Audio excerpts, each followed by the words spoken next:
Welcome to another special compilation of Hugin and Munin Stories. In this episode, we've gathered the latest 10 tales from Norse mythology and Scandinavian folklore, episodes 31 through 40. Each story delves deeper into the mythical North, revealing the courage, sacrifice, and timeless wisdom found in these ancient legends. From the haunting silence of Heimdall's last watch, to the fierce power of Fenrir, the chilling curse of Hrimgard, and the journey of Sigrun's heart, this collection will guide you through the 9 realms and beyond. Prepare to meet gods, monsters, and brave souls who face challenges that echo through eternity.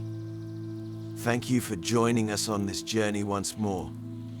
Sit back, relax, and let these tales of magic and mystery carry you to a world of adventure and ancient lore.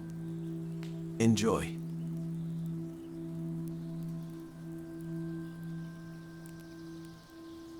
The 9 realms, bound together by Yggdrasil, the World Tree, have known many tales of heroism, sacrifice, and the ceaseless clash between light and shadow. Yet among these legends stands the name of one whose duty spanned the ages, a sentinel who, with unwavering vigilance, guarded the boundaries between realms. His name is Heimdall, the Watcher of Bifrost, the eternal guardian of the rainbow bridge that connects Asgard to the vast cosmos. For millennia, Heimdall's sharp eyes and keen ears have kept the realms safe from the lurking dangers that seek to destroy them. His horn, Galahorn, remains ever ready to sound the alarm of Ragnarok, the final battle that will end all things. But what if a threat arose that did not come with the roar of giants, the crackle of fire, or the freezing bite of frost? What if the most dangerous force was not chaos, but silence? Welcome to Hugin and Munin Stories. This is the story The Battle of Silence, Heimdall's Last Watch.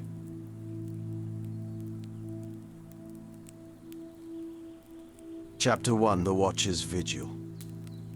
In the towering spires of Asgard, where the great world tree's branches stretched beyond the stars, Heimdall stood at the edge of Bifrost, the rainbow bridge that shimmered with the colors of every dawn and sunset combined. He had long been the sentinel of the gods, his eyes seeing beyond the horizons of time and his ears tuned to every sound that echoed through the 9 realms. His sword lay at his side, but it was his senses, sharper than any weapon, that kept Asgard safe. He'd hear the faintest whispers of the wind in Vanaheim and the distant rumble of Midgard's seas crashing upon its shores. As the eternal protector, Heimdall found comfort in the familiar rhythm of the realms. Every sound was a reminder that life persisted.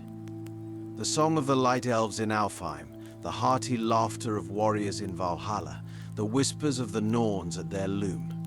But on this night, something was wrong. The world had grown too quiet, as though the pulse of the universe had slowed to a dangerous lull. He leaned forward, straining his senses to catch even the faintest trace of sound. There was none. The winds that always blew across Asgard's towering peaks were still. The ever-present murmur of life that ran through the cosmos like a song had faded to silence. A chill crept into Heimdall's heart, a coldness not of fear, but of something far older and darker. His hand instinctively rested on the hilt of his sword, though he knew it was not steel that would answer this silence. The realm was waiting, breath held on the cusp of something unknown. Chapter 2, The Silence Descends. Heimdall stood motionless, listening to the unnatural silence that stretched across the 9 realms. The usual hum of life that surrounded him was replaced by a void, a heavy absence that gnawed at the edges of his consciousness. He tried to shake the growing sense of unease, but the silence was no mere stillness of the night. It was deeper, darker, as though the very soul of the realms was being smothered. He cast his gaze toward Midgard, where rivers should have been flowing, but they too had stilled. Trees stood tall but unmoving, and not a single leaf stirred in the forests. Even the beasts of the wild, who never slept, had grown quiet, their restless movements stilled by the same unseen force. It was as though the very essence of time had slowed to a crawl, wrapped in the cold embrace of an encroaching void. Heimdall's thoughts returned to Ragnarok, the day foretold in prophecy, the day when Gjallarhorn would sound, and the gods would fall in a glorious battle that would end all things. But this was no Ragnarok. This was not the fire and ice of the end times, not the chaos of Jormungandr or the fire of Surtur. This silence was a creeping death, insidious in its quiet power. With a heavy heart, Heimdall made a decision. His duty was to watch, but something darker than any prophecy was at play, and he could not ignore it. Gathering his strength, he stepped away from the Bifrost for the first time in countless ages. His journey would take him to the one place that could provide answers, the Well of Urd, where the Norns wove the threads of fate. Chapter 3: The Weavers of Fate. The Well of Urd lay deep in the shadow of Yggdrasil's roots, where time itself seemed to slow, and the air was thick with ancient magic. Here, the Norns, Verdandi and Skuld, wove the tapestry of existence, their hands guiding the threads of fate that stretched across all realms. Heimdall approached their sacred domain with reverence, for even the gods tread carefully in the presence of the weavers of destiny. As he neared the well, Heimdall noticed an unsettling change. The clear, shimmering waters of the well, once a reflection of the past, present and future, had turned dark and still, as though frozen in time. The Norns themselves, usually bustling with the weight of their eternal work, sat motionless. Their hands hovered over the loom, where the threads of fate, once vibrant and alive, had dulled and frayed at the edges. Watcher of the Bifrost. Urd greeted him, her voice soft, as if it too was being pulled into the silence. She did not rise to greet him, her ancient eyes fixed on the thread she held. "You have come seeking answers." "I have," Heimdall replied, his voice steady but filled with the tension of the unknown. "The realms have grown silent. This is no natural stillness. What force has caused this, and how can it be stopped?" Verdandi, her silver hair flowing like moonlight, turned to meet his gaze. "It is not a force of Midgard or any of the 9 realms that has done this. It comes from the depths of Ginnungagap, from the void that existed before Yggdrasil first took root." Skuld, her eyes gleaming with the light of futures unseen, spoke last, her words laced with warning. "It is the Nameless One, an entity born from the darkness that lies beyond creation. It seeks not to destroy in battle, but to erase, to return everything to the silence from whence it came." Heimdall's jaw clenched. This was no simple threat. How can it be fought? Urd's voice grew quieter. "It cannot be fought with the sword or Gjallarhorn. It devours sound and light. But within you lies the only weapon it fears. Will. A will strong enough to stand against the void is the only force that can hold it back." Chapter 4: Shadows of the Void. The Norn's words weighed heavily on Heimdall's mind as he left the Well of Urd. The Nameless One, an ancient being born from the very nothingness that predated Yggdrasil, was unlike anything he had ever faced. The entity sought not to conquer but to unmake, to return all of creation to the emptiness of Ginnungagap. Its silence spread not through violence or fire, but through absence, an insidious force that consumed without a sound, without a trace. Heimdall's journey took him through the realms, each one more affected by the silence than the last. In Alfheim, the light elves moved as shadows, their voices stolen by the creeping void. In Muspelheim, the eternal fires burned dim, their flames flickering weakly against the encroaching nothingness. Even in Helheim, where the dead resided, the silence was felt, a growing void that threatened to consume even death itself. As Heimdall traveled, he could feel his own senses dulling. The sharpness of his vision, once able to see the finest details of the realms, began to blur. The sounds of the universe that had always surrounded him grew faint, as though the very fabric of existence was slipping away. He knew time was running out. When he reached the edge of Ginnungagap, the void lay before him like a gaping maw, vast and empty, a shadow that swallowed all light. And in the heart of that void, the Nameless One stirred. It was not a creature, not even a presence, but an absence of all things, a hole in the universe that devoured everything that came near. Heimdall stood at the edge, his hand tightening on the hilt of his sword. He could feel the pull of the void, the oppressive silence pressing down on him, trying to unmake him. Yet he did not move. The Norns had spoken of will, and it was his will that would decide the fate of the realms. Chapter 5: The Battle of Silence. The Nameless One loomed before Heimdall, though it had no form, no body to strike. It was a vast darkness, an all-encompassing void that stretched across the desolate plains of Ginnungagap. The sky above, once filled with stars and light, had grown dark, swallowed by the creeping nothingness. Heimdall stood firm, his heart beating with the rhythm of the 9 realms. His senses, once his greatest weapons, had begun to fail him. The silence that surrounded him threatened to consume his thoughts, his very sense of self. He raised Jalahorn, the great horn that would signal the end of days, and pressed it to his lips. But no sound came. The void swallowed the horn's call before it could even form. Realization dawned on Heimdall in that moment. He could not fight the Nameless One with sound or steel. It was a creature of the void, immune to the weapons of the gods. To defeat it, he would need to call upon something deeper, something older than the silence itself. His will. Heimdall closed his eyes, shutting out the darkness that pressed in around him. He focused on the light within, the eternal flame that burned in his spirit, the unyielding resolve that had carried him through millennia of watchfulness. He would not be unmade by this void. He was the guardian of the realms, the sentinel of Bifrost, and he would not fall to the silence. With a final burst of strength, Heimdall plunged his sword into the ground. The blade, infused with the light of his spirit, flared brightly, casting a barrier between the 9 realms and the encroaching void. The Nameless One recoiled, unable to consume the light of Heimdall's will. Though Heimdall's body was consumed, his essence remained, a beacon of resistance that held the darkness at bay. Chapter 6: The Light Endures. Heimdall's sacrifice sent ripples through the cosmos. In Asgard, the gods felt the shift, the sudden return of sound and light.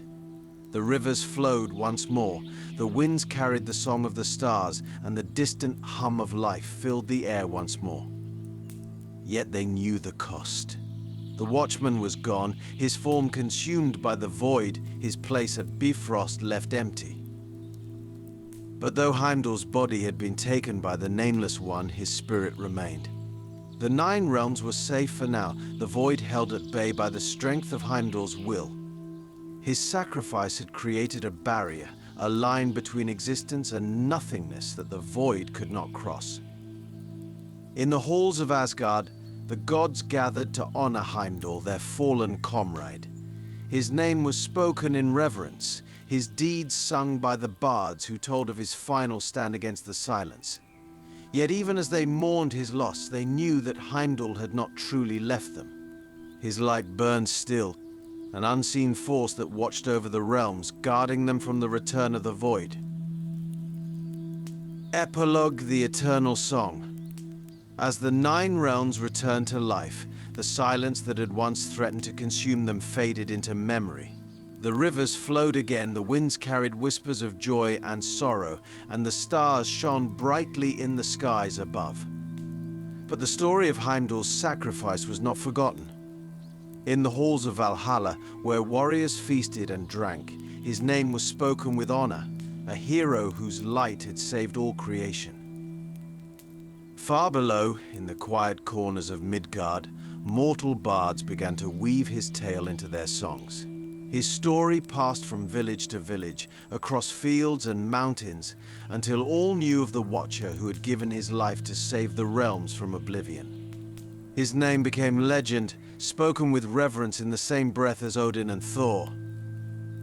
Yet in the stillness of the night, when the wind was quiet and the stars seemed to shimmer a little brighter, some said they could still hear it, the faint hum of Heimdall's spirit, a guardian light that would never be extinguished. The Watcher's last gift to the realms was not just his sacrifice, but the reminder that even in the face of overwhelming silence, the song of existence would continue. And so Heimdall's watch never truly ended. Though his form was gone, his presence remained, an eternal sentinel at the edge of the cosmos, guarding the boundary between existence and the void. And in the quiet moments between breaths, when the world held its silence, the realms remembered. The Watcher still stood guard. And with that, we say goodbye for this time. Thank you for listening to our story, The Battle of Silence, Heimdall's Last Watch.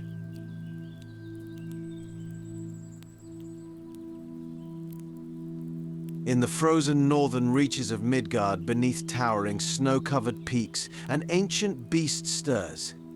Bound in unbreakable chains for centuries, the monstrous wolf Fenrir, destined to bring about Ragnarok and devour the gods, strains against his prison deep within the heart of the mountain. As the chains weaken, an old prophecy awakens in the small village of Skogheim.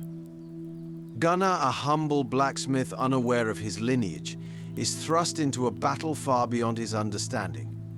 With his father lost to the same fate, Gunnar must journey into the mountains to reforge the magical chains that bind the beast. Guided by a mysterious wanderer, Gunnar discovers that only by embracing the blood of Odin flowing in his veins can he hope to stop the world from falling into chaos. Welcome to Hugin and Munin Stories. This is the story The Beast Beneath the Mountain, Fenrir Unbound. Chapter 1, The Shadow over Skogheim. In the northern reaches of Midgard, beneath the towering snow-capped peaks, lay the village of Skogheim, where life followed the rhythm of the seasons, as harsh and unyielding as the mountains themselves. The villagers lived simple lives, tending to their livestock, carving what little they could from the frozen earth, and leaving the mysteries of the gods and the greater world to those far beyond their borders. Gunnar, the village blacksmith, was at peace with his existence. The clang of his hammer echoed through the village as he worked metal into tools, horseshoes, and the occasional blade for the village warriors. His large hands were rough, shaped by years of toil, but there was a tenderness in the way he crafted each piece. He took pride in his work, though his heart carried a deeper wound. Years ago, Gunnar had watched his father, Rolf, disappear into the great mountains on a journey that had never ended. Rolf had left in pursuit of something he never spoke of, some ancient mystery that had drawn him away from home.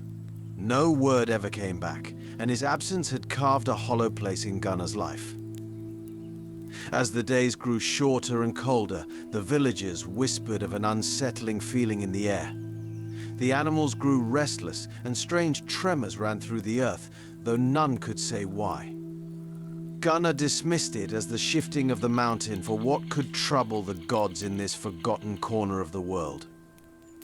But the gods, as it turned out, had not forgotten Skogheim. One bitter evening, as the wind howled through the village like a living thing, a stranger came. The door to Gunnar's workshop creaked open, and a figure stood silhouetted by the dying light of the forge. The man's beard was long and white, his cloak tattered, but his eyes gleamed with the weight of ages. "Gunnar," the stranger said, his voice a deep murmur. "I bring news of great import." Startled, Gunnar set down his hammer and wiped the sweat from his brow. "You know my name?" he asked. "I know much of you and more of your father. He sought to prevent what now stirs beneath the mountain, but the burden has fallen to you." Gunnar's heart skipped a beat. "My father? You knew him?" The stranger stepped into the light, his face lined with the marks of long years. "I did. He was a man of great courage, though it cost him dearly. He sought to keep Fenrir bound." Gunnar recoiled. Fenrir? The wolf of Ragnarok? That's a myth. The old man smiled a sad, knowing smile. There is more truth in myths than you think. Fenrir is no myth, Gunnar. He is very real and his chains are weakening. The tremors you felt are not the earth shifting. They are the stirrings of the beast, straining against his bindings. The words sent a shiver through Gunnar, but he could not accept them. What does any of this have to do with me? The stranger fixed him with a piercing gaze. Your father was part of a secret order, sworn to protect Midgard from the coming of Ragnarok. He failed. Now the task falls to you, Gunnar. You are his son, and you carry the bloodline of Odin. Gunnar stumbled back, shaking his head. No, you've got the wrong man.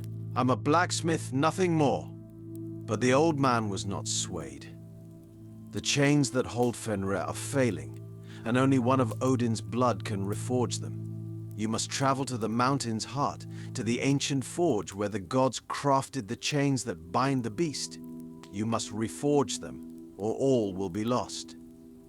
Gunnar stared at the stranger, disbelief warring with the strange, cold certainty that had begun to settle in his bones. And if I fail? The old man's eyes grew dark. Then Fenrir will be free, and the world will burn. Chapter 2: The Burden of Blood. The following morning, Gunnar stood at the edge of the village, the old man's words still heavy in his heart. The map the stranger had given him was tucked into his pack, though he had not yet made the decision to leave. His mind swirled with questions about his father, about this supposed lineage, and most of all, about the task that now lay before him. Could it be true? Could a mere blacksmith, a man with no knowledge of gods or beasts, truly carry the blood of Odin? The idea seemed absurd. And yet, the tremors beneath the earth were growing stronger, the villagers more unsettled. Perhaps there was some truth to the old man's warnings. It was not long before the village council summoned Gunnar. They had heard whispers of the old wanderer and his dark tidings, and the elders wanted answers. In the small meeting hall, they gathered weathered men and women with eyes that had seen many winters. They were not pleased. You would leave us. Elder Berger's voice was thick with scorn. You, who have never left the village. Now you claim to be chosen by the gods. Gunnar clenched his fists. I don't claim anything but the tremors. Earth trembles from time to time, Berger interrupted. It is nothing new. You are chasing the ghost of your father. The words struck hard, but Gunnar's resolve, once uncertain, began to solidify. This isn't about my father, he said quietly. It's about all of us. If there is even a chance that what the old man said is true, then we cannot afford to ignore it. The elders exchanged glances. Gunnar could see the doubt in their eyes. They had no belief in gods or prophecies, only in the hard reality of the frozen earth beneath their feet. Yet there was fear, too, a flicker of uncertainty that ran through the room like a cold wind. We will not stop you, Elder Helga said finally, but do not expect us to wait for your return.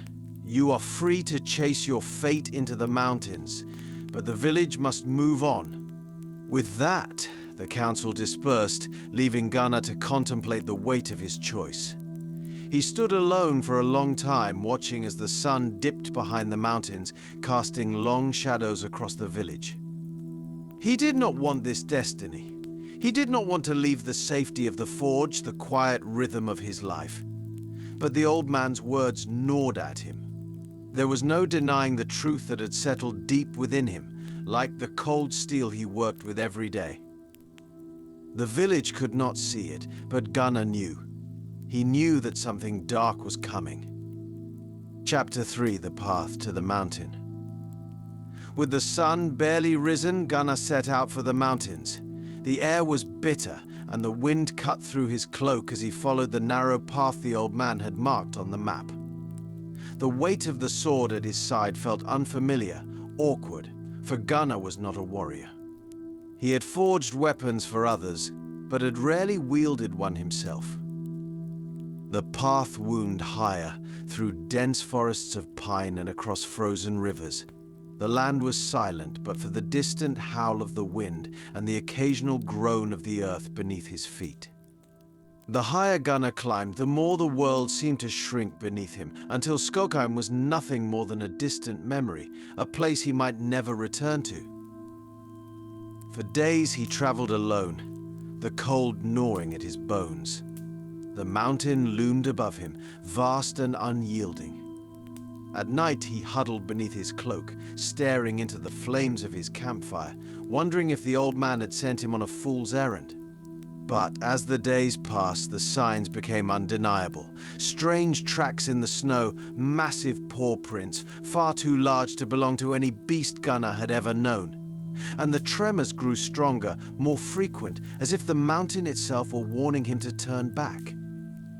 Yet Gunnar pressed on, drawn by a force he could not name. Finally, on the seventh day, Gunnar reached the mouth of the cave that led into the heart of the mountain. The air here was thick with the scent of iron and stone, and the darkness within seemed to pulse with an ancient energy. The forge of creation lay ahead, and within it, the key to reforging the chains that held Fenrir. Chapter 4: The Forge of Creation. The cave was vast, its walls carved by ancient hands.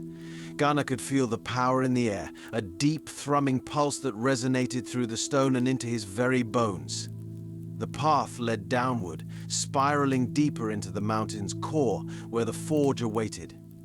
His heart raced as he descended, the weight of the task before him growing with every step.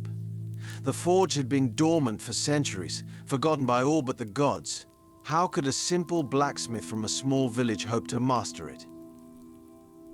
But as Gunnar reached the bottom of the path, the forge came into view.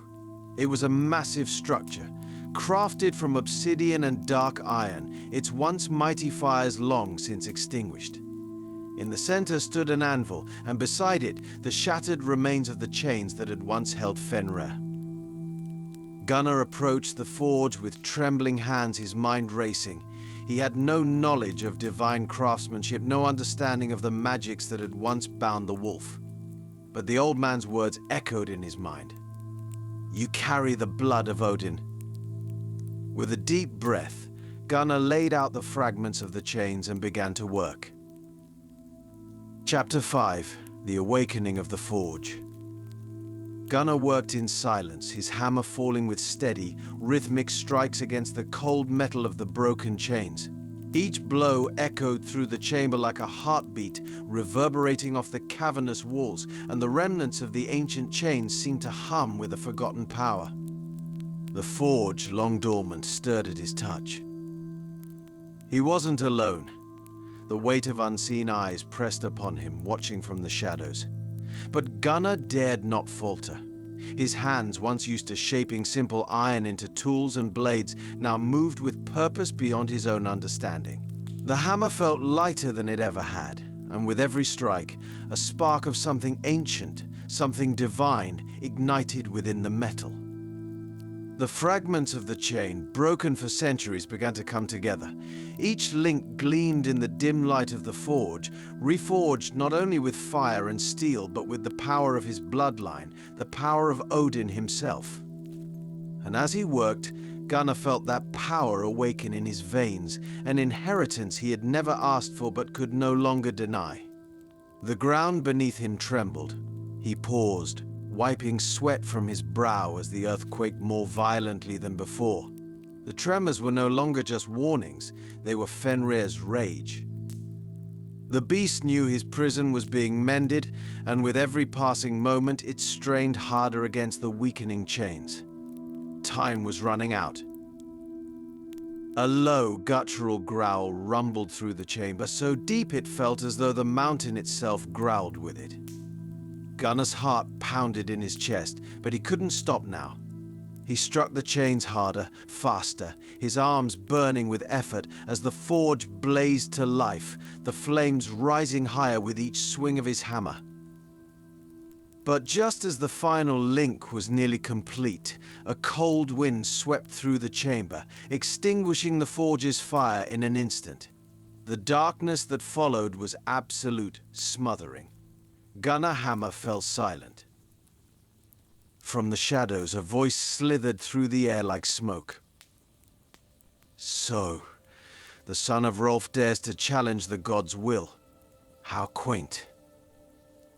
Gunnar spun, his hand instinctively going to the hilt of his sword. Emerging from the darkness were figures tall and gaunt, their skin as pale as death and their eyes glowing with malice. Jotnar, the giants of old, the enemies of the gods. Their presence sent a chill down Gunnar's spine, for he knew now that his task was not only against time, but against the will of the giants themselves. You think you can stop what is fated? One of the Jotnar sneered, stepping closer, his voice a rumble like the grinding of stones. The wolf will break free, blacksmith, and Ragnarok will consume all. Your chains are nothing but toys to us. Gunnar gripped his sword tighter. I won't let that happen. The Jotnar laughed, a cruel, hollow sound. Ha! You are but a man with no power to defy fate, but your blood. Ah! That is another matter. Gunnar felt the weight of their gaze, their hunger, his bloodline. Indeed, Odin's blood was more than just a tool to reforge the chains. It was the key to breaking them entirely. The Jotnar had come not just to stop him, but to take from him what they needed to unleash Fenrir. Chapter 6: The Battle in the Dark. Without warning, the largest of the Jotnar lunged forward, his pale hand reaching for Gunnar with terrifying speed. Gunnar barely had time to react, throwing himself to the side as the giant's fist slammed into the stone where he had stood. Dust and debris filled the air, and Gunnar rolled to his feet, drawing his sword in one swift motion.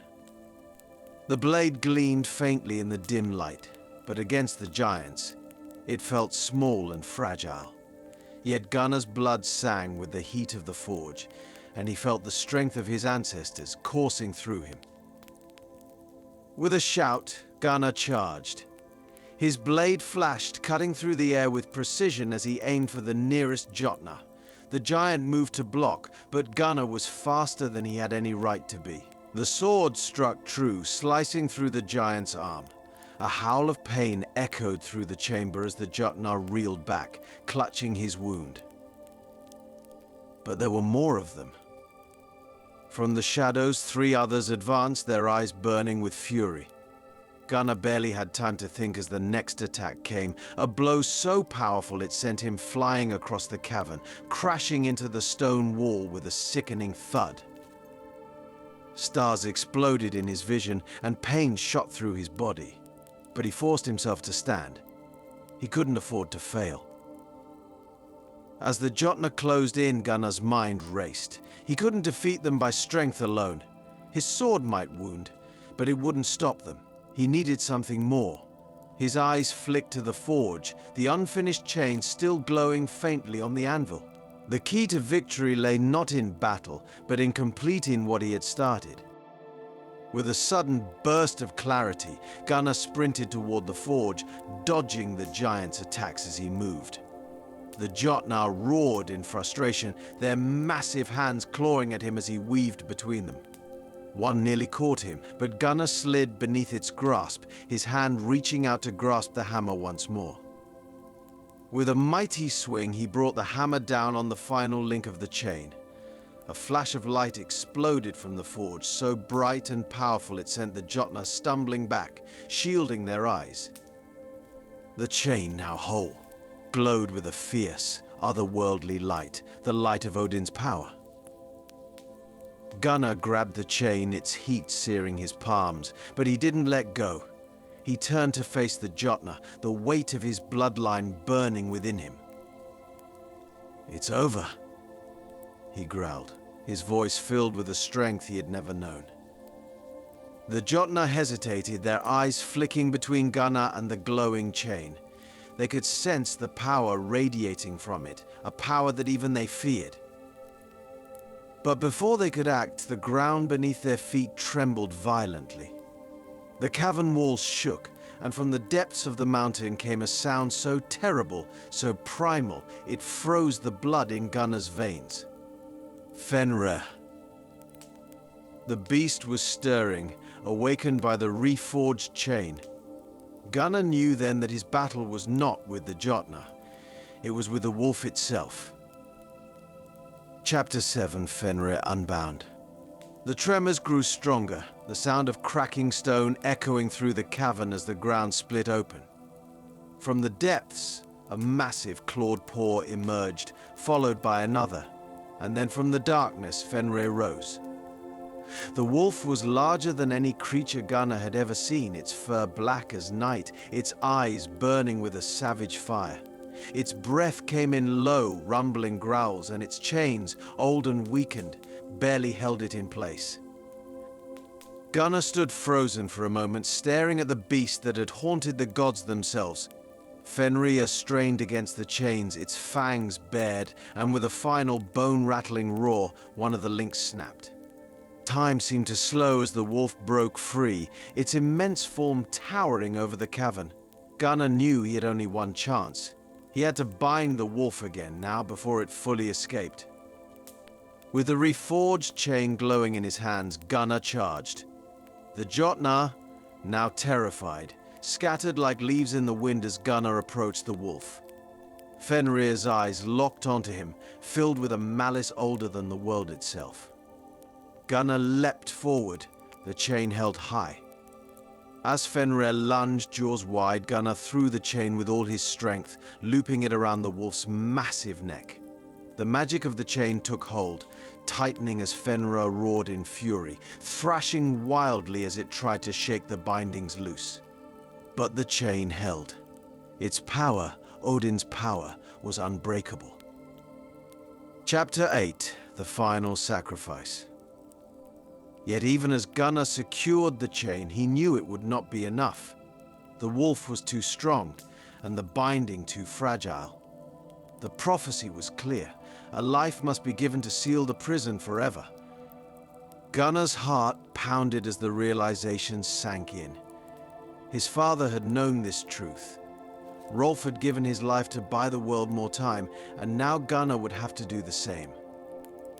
Without hesitation, Gunnar grasped the chain, feeling the pulse of the divine energy coursing through it. He drove his sword into the ground, sending a surge of power through the chain and into the mountain itself. The cavern trembled violently as the magic took hold. Gunnar could feel his strength fading, his life force being pulled into the chain, but he did not resist. This was his destiny. The wolf would remain bound, and the world would be safe for now. As the final breath left his body, Gunnar collapsed, the chain glowing fiercely as it sealed Fenrir's prison once more. The wolf's roars echoed in the silence, but it was bound, its power contained. And as the dust settled, the cavern grew still. Epilogue: Odin's Watch. High above, at the edge of the mountain, the old man now showing his real disguise. It was Odin, the Allfather, and he watched in silence. His one eye sharp and gleaming, fixed on the newly forged prison beneath the mountain. The world was safe for now. But the prophecies of Ragnarok still loomed on the horizon, and Odin knew that this victory, like all others, was only temporary. Gunnar's sacrifice had bought them time, but even the gods could not escape fate forever. Odin bowed his head, whispering a word of thanks to the fallen blacksmith, whose quiet strength had saved the realms. And as the wind howled across the mountain peaks, the Allfather turned and disappeared into the shadows once more. And with that we say goodbye for this time. Thank you for listening to our story. The Beast Beneath the Mountain.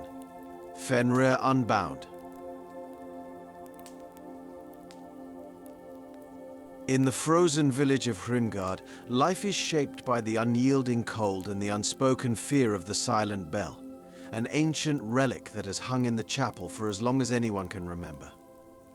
The bell has never tolled in living memory, but legend claims it was forged by the gods to keep the restless dead at bay. Ingvar, a seasoned warrior and protector of his people, carries the weight of a dark legacy tied to the bell. When strange whispers ride the northern wind and the dead begin to rise from their graves, Ingvar uncovers the terrible truth about the bell's curse.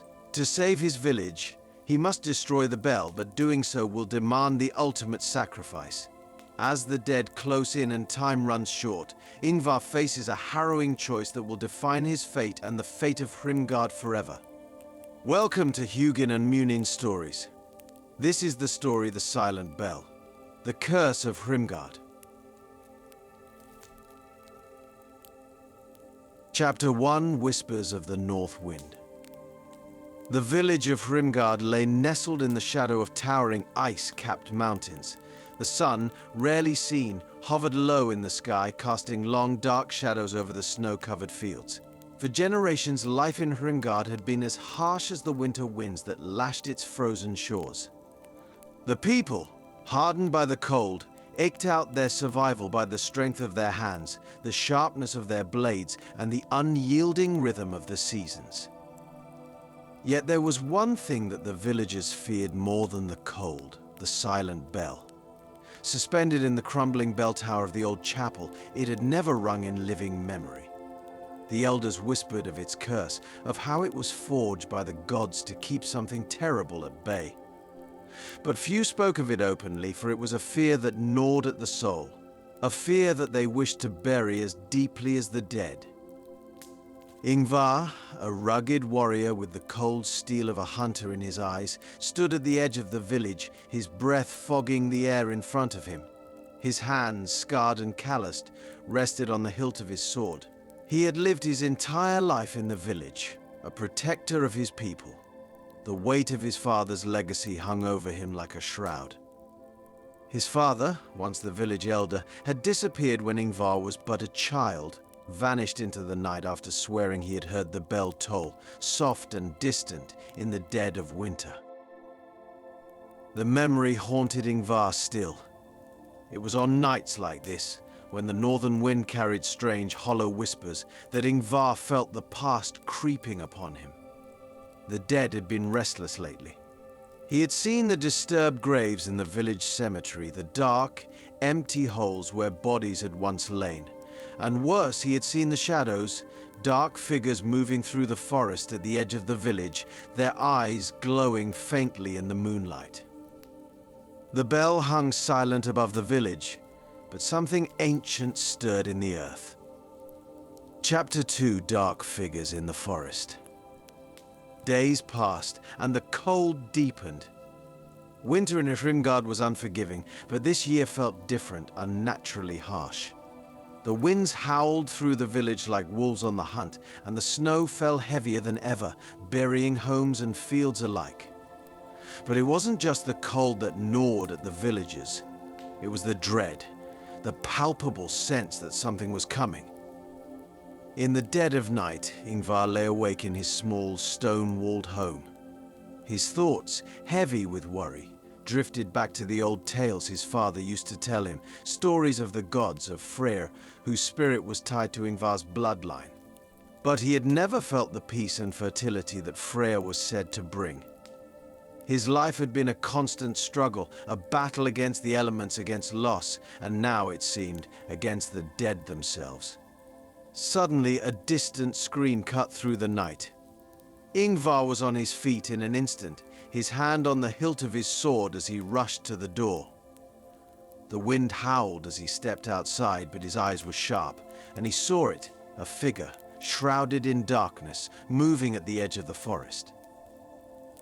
He moved quickly, his boots crunching through the snow as he made his way toward the sound. The village was eerily quiet, the only sound the wind whipping through the trees. But there, among the shadows of the forest, he saw them. Figures, dark and twisted, their eyes glowing with a faint, ghostly light. They moved with unnatural grace, their forms barely more than silhouettes in the moonlight. Ingvar gripped his sword tighter, the weight of the iron comforting in his hand. He had fought men and beasts alike, but this was something different. Something far older and far more dangerous. The figures vanished into the darkness of the trees before he could reach them. But as he stood there on the edge of the village, he knew one thing for certain. The dead had risen, and they were coming for Hrimgard. Chapter 3: The Curse Unveiled. Ingvar knew he needed answers. The village elders were silent, too afraid to speak of the old legends, but the village's ancient texts held the truth. By the dim light of a flickering torch, Ingvar descended into the cellar beneath the chapel. The air was thick with dust and the smell of decay. Shelves lined with old scrolls and brittle books surrounded him, their pages yellowed with age.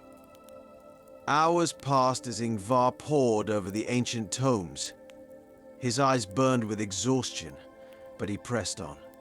Finally, his hand rested on a brittle, leather-bound manuscript. It was the one he had been searching for, the story of the silent bell. His breath caught in his throat as he read the words. The Bell of Hrimgard, forged by the gods, a ward against the restless dead. It binds them to the earth, prevents their return to the world of the living. Yet the magic that binds it weakens with time. Should the bell be destroyed, the dead will be free. But a far greater darkness will rise from the depths of the earth, a power that even the gods feared. The words chilled him to his core. The bell was not simply a ward, it was a prison, and destroying it would unleash a force far worse than the dead. But there was more. Ingvar's heart sank as he read the final passage. The curse of the bell is tied to the blood of the village's protector. The one who carries the spirit of Freyr, the warrior of Ing, must offer his own life to seal the curse once more. Only by the blood of one of his line can the bell's power be undone. His father had known this truth. That was why he had disappeared. He had failed in his duty to protect Hrimgard from the curse, and now that duty had fallen to Ingvar. Chapter 4: Beneath the Frozen Ground. That night, Ingvar did not sleep. He sat in his home, staring into the dying embers of his fire, the weight of his fate pressing down upon him. The dead were rising. He had seen them with his own eyes, the hollow, glowing figures at the edge of the forest. He knew that soon they would cross the threshold into the village, and there would be no stopping them. As the hours passed, the wind outside grew fiercer, and Ingvar's thoughts turned to his father. He had always believed his father's disappearance had been an accident, a tragedy born of the harsh winters that claimed so many in Hrimgard. But now he knew the truth. His father had been part of an ancient order, a protector of the village, sworn to keep the bell's curse from awakening. And he had failed. In the early hours before dawn, Ingvar made his way to the burial grounds at the edge of the village. The cold was biting, and his breath misted in front of him as he walked. The graves stretched out before him, rows of stone markers barely visible beneath the snow. But it was not the graves he had come to see. It was what lay beneath them. He knelt beside his father's grave, brushing the snow away from the marker with a gloved hand. His heart pounded in his chest, the weight of his destiny heavy upon him. He was the last of his line, the last warrior of Ing, and it was his blood that would either seal the curse or unleash the darkness within the bell. As he stood, he felt a presence behind him, a dark figure, tall and shrouded in shadow, watching from the edge of the burial ground. The dead had come for him. Chapter 5: The Dead March. The village was already stirring as Ingvar returned. Smoke curled from the chimneys, and the sound of chopping wood echoed through the still air. But there was an unease among the people, a fear that hung like a shroud over Hrimgard. They had seen the signs. They had heard the whispers on the wind and knew that the dead were rising. And they knew that their warrior, Ingvar, was the only one who could save them. But Ingvar was not prepared to give them hope. The truth weighed too heavily on his heart. The bell's curse could only be broken by his sacrifice, and he could not promise the villagers that he would return from this battle. He would fight, as he had always done, but this time there would be no victory for him. As the sun dipped low on the horizon, casting long shadows over the village, the dead marched. They came from the forest, their glowing eyes flickering in the gloom, their twisted forms shambling through the snow. The villagers barricaded their doors, huddling in their homes as the sound of scraping footsteps grew closer. Ingvar stood at the edge of the village, his sword drawn, the cold iron gleaming in the dying light. He had faced death before, but this time it was different. This time death was not an enemy he could defeat. The dead closed in, their hollow eyes fixed on him, and Ingvar felt the pull of the curse, the ancient magic that tied him to the bell. He knew what must be done. The village could not stand against the dead. Not for long. The only way to save them was to destroy the bell. Chapter 6, The Final Toll. The village was in chaos. The dead had risen in force, their skeletal hands tearing through the walls of homes, their hollow eyes burning with the cold fire of the grave. The villagers fought desperately, but they were no match for the spirits that clawed at them, seeking to drag them into the frozen earth. Ingvar moved through the village like a man possessed, his sword flashing in the moonlight as he cut down the risen dead. But he knew it was a losing battle. The dead were too many, and with each passing moment, more of them crawled from their graves, drawn by the silent bell. The chapel loomed ahead, its stone walls dark against the snow. The bell tower rose above him, casting a long shadow over the village. The wind howled as he ascended the chapel steps, his sword heavy in his hand. Inside, the silent bell hung above him, unmoved, yet its presence filled the room with a terrible weight. With a deep breath, Ingvar raised his sword. His heart pounded in his chest, and for a moment doubt filled his mind. But he knew what had to be done. The bell's curse could only be broken by his sacrifice. With all his strength, he swung his sword. The iron rang out as it struck the bell, a single deafening note that echoed through the night. The sound reverberated through the village, and with it, the dead froze, their movements halting as the magic that bound them was undone. But the toll of the bell was more than just a sound. It was a binding, a final act of magic that drew the curse into itself and into Ingvar. He sank to his knees, his strength fading as the life drained from his body. The bell tolled once more, a low, mournful sound, and with it Ingvar breathed his last. His blood, the blood of the warrior of Ing, sealed the curse, binding the dead once more to their graves. Epilogue: The Silent Watcher. The village of Hrimgard was saved. The dead had returned to their graves, and the cursed bell hung silent once more in the chapel tower. But the villagers would not forget the sacrifice that had been made. Ingvar's name was whispered in the halls of the village, his story told around the fires on long winter nights. He had given his life to save his people, but his spirit had not left them. Somewhere, in the shadow of the bell tower, Ingvar watched over Hrimgard, his soul bound to the curse he had silenced. The bell would never ring again, but its silence was no longer a curse. It was a promise, a reminder of the warrior who had given everything to protect his people. And as the cold winds howled through the village, the villagers would look to the tower and remember. For the silent bell had tolled once, and it would never toll again. And with that, we say goodbye for this time. Thank you for listening to our story, The Silent Bell. The Curse of Hrimgard.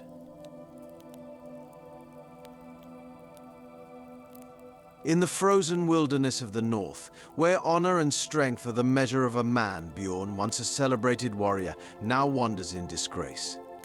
Exiled for failing in battle, he carries the weight of his shame like a shroud, haunted by the loss of his comrades and his name.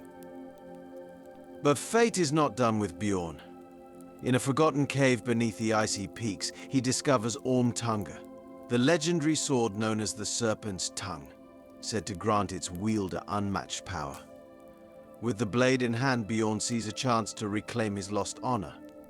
Yet the sword carries a darker legacy. one that whispers in the shadows of his mind, urging him toward blood and destruction. As Bjorn's victories mount, so too does the sword's grip on his soul. He soon learns that Ormtunga is no weapon of salvation. It is a curse. To free himself from its sinister power, Bjorn must embark on a final, perilous journey to destroy the sword before it consumes him entirely. Welcome to Hugin and Munin Stories. This is the story The Shieldbreaker, a warrior's burden. Chapter 1, Exile and Shame.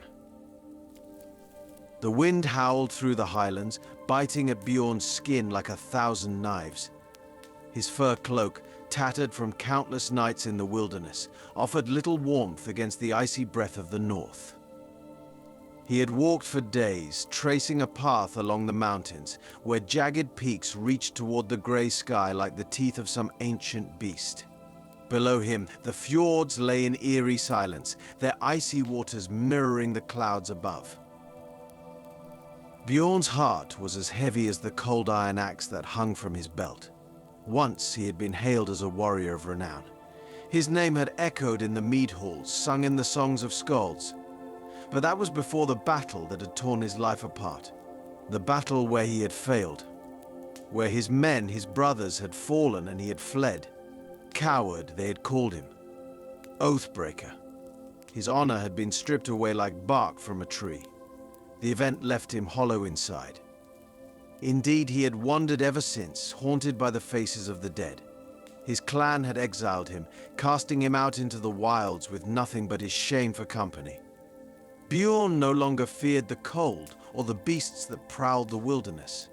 He feared only the crushing silence of his thoughts, the memories that gnawed at his soul. As dusk began to fall, he spotted a cave nestled in the mountainside, a dark maw that beckoned him to its depths. The sky had turned to iron, and a storm was brewing on the horizon. He needed shelter, and the cave, though ominous, would suffice.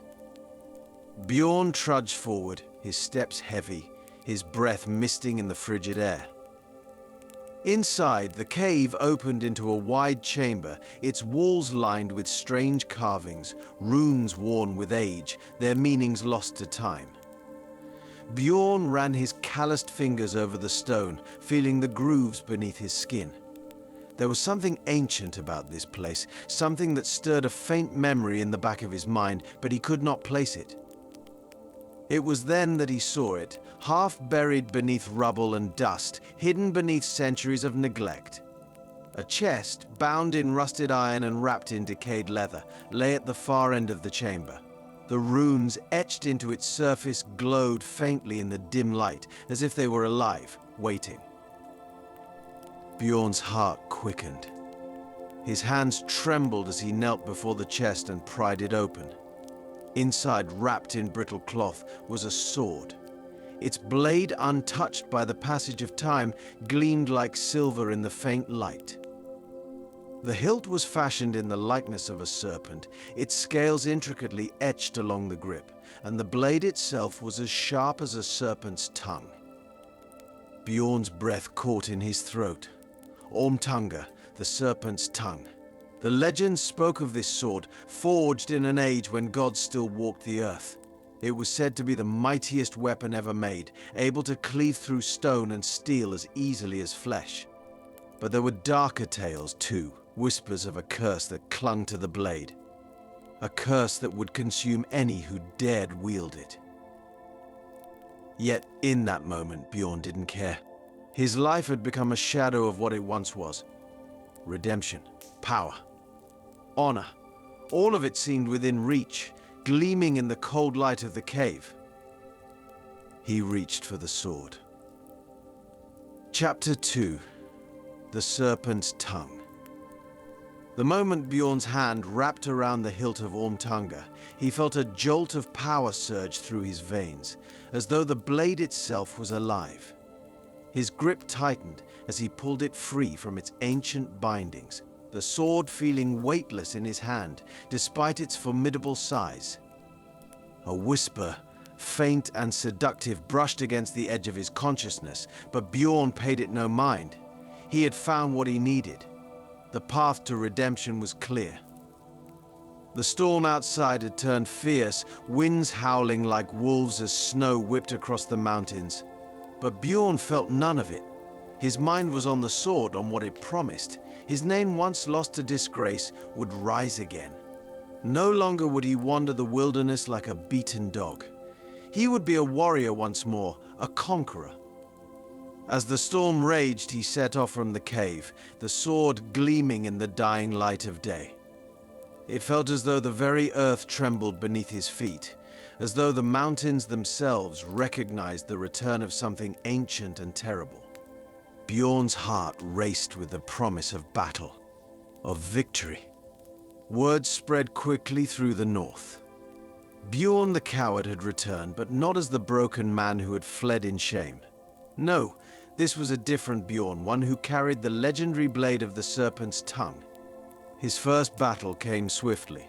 A rival clan had been harassing the villagers of the lowlands, demanding tribute and burning homes. Bjorn arrived as the snow fell heavily, his approach unnoticed until he stood before the chieftain of the raiders. "Who are you?" The chieftain growled, his voice thick with disdain. "Another fool who thinks he can stand against us." Bjorn said nothing. He drew Ormtunga. The battle was over in moments. The sword moved like lightning in his hand, cleaving through shields, armor, and flesh with ease.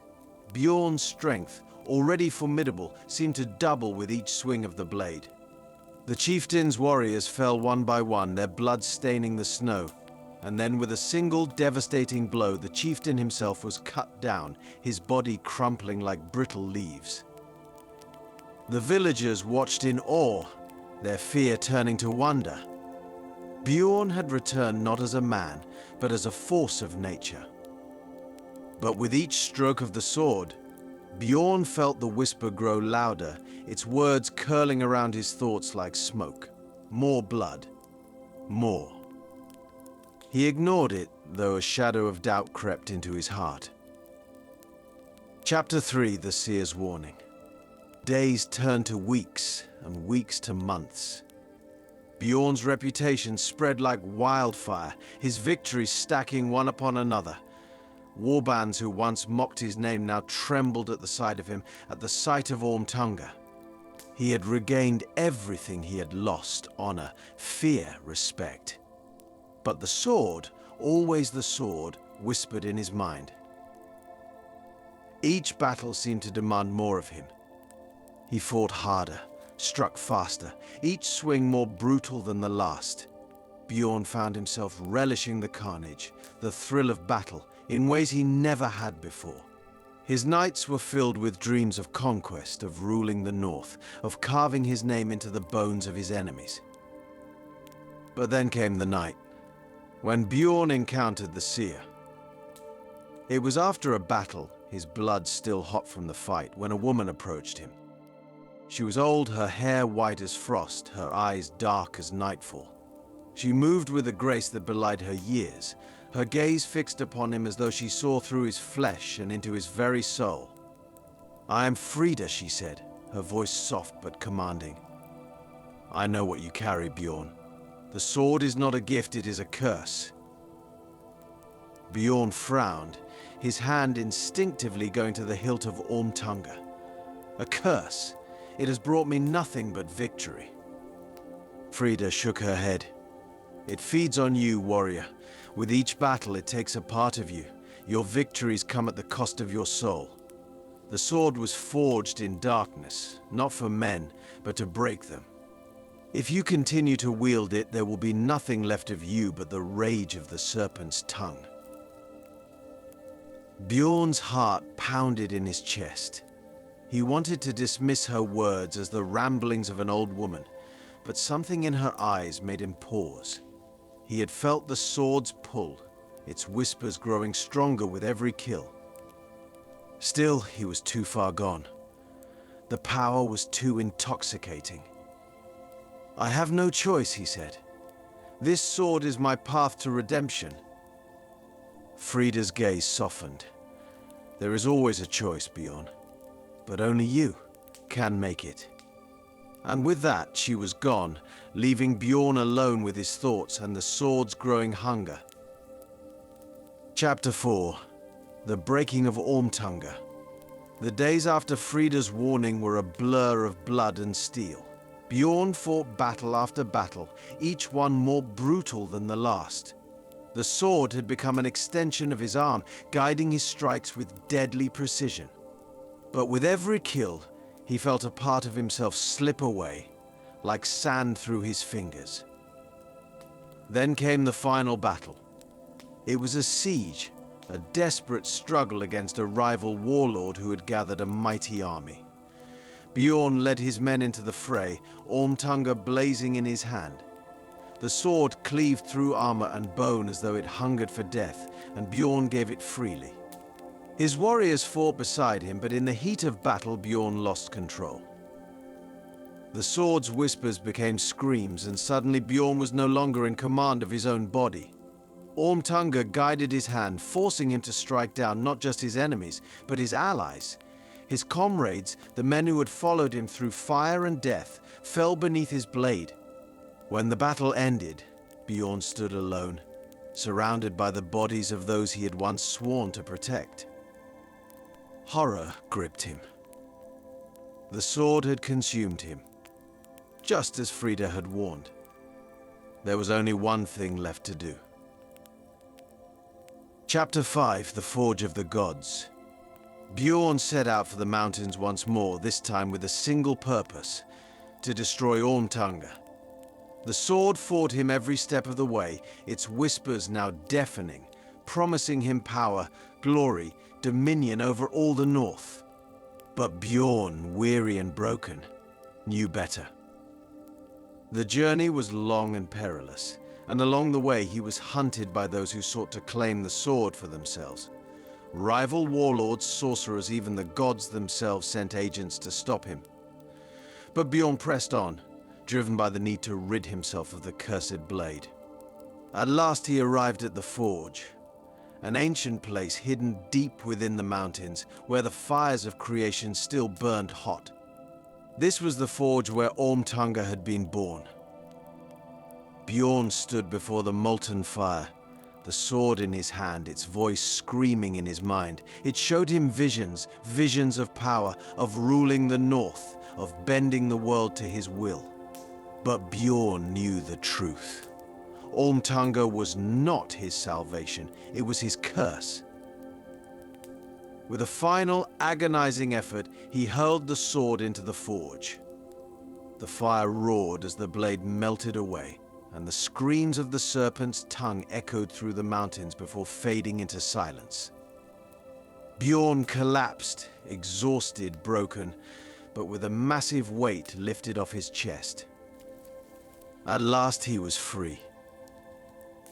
Though he had lost everything, his honor, his comrades, and nearly his soul, he had found peace in the knowledge that the sword would never claim another victim. And so in the quiet of the forge, Bjorn let the cold winds of the north take him. He had fought the greatest battle of all, the battle within himself, and in the end, he had won.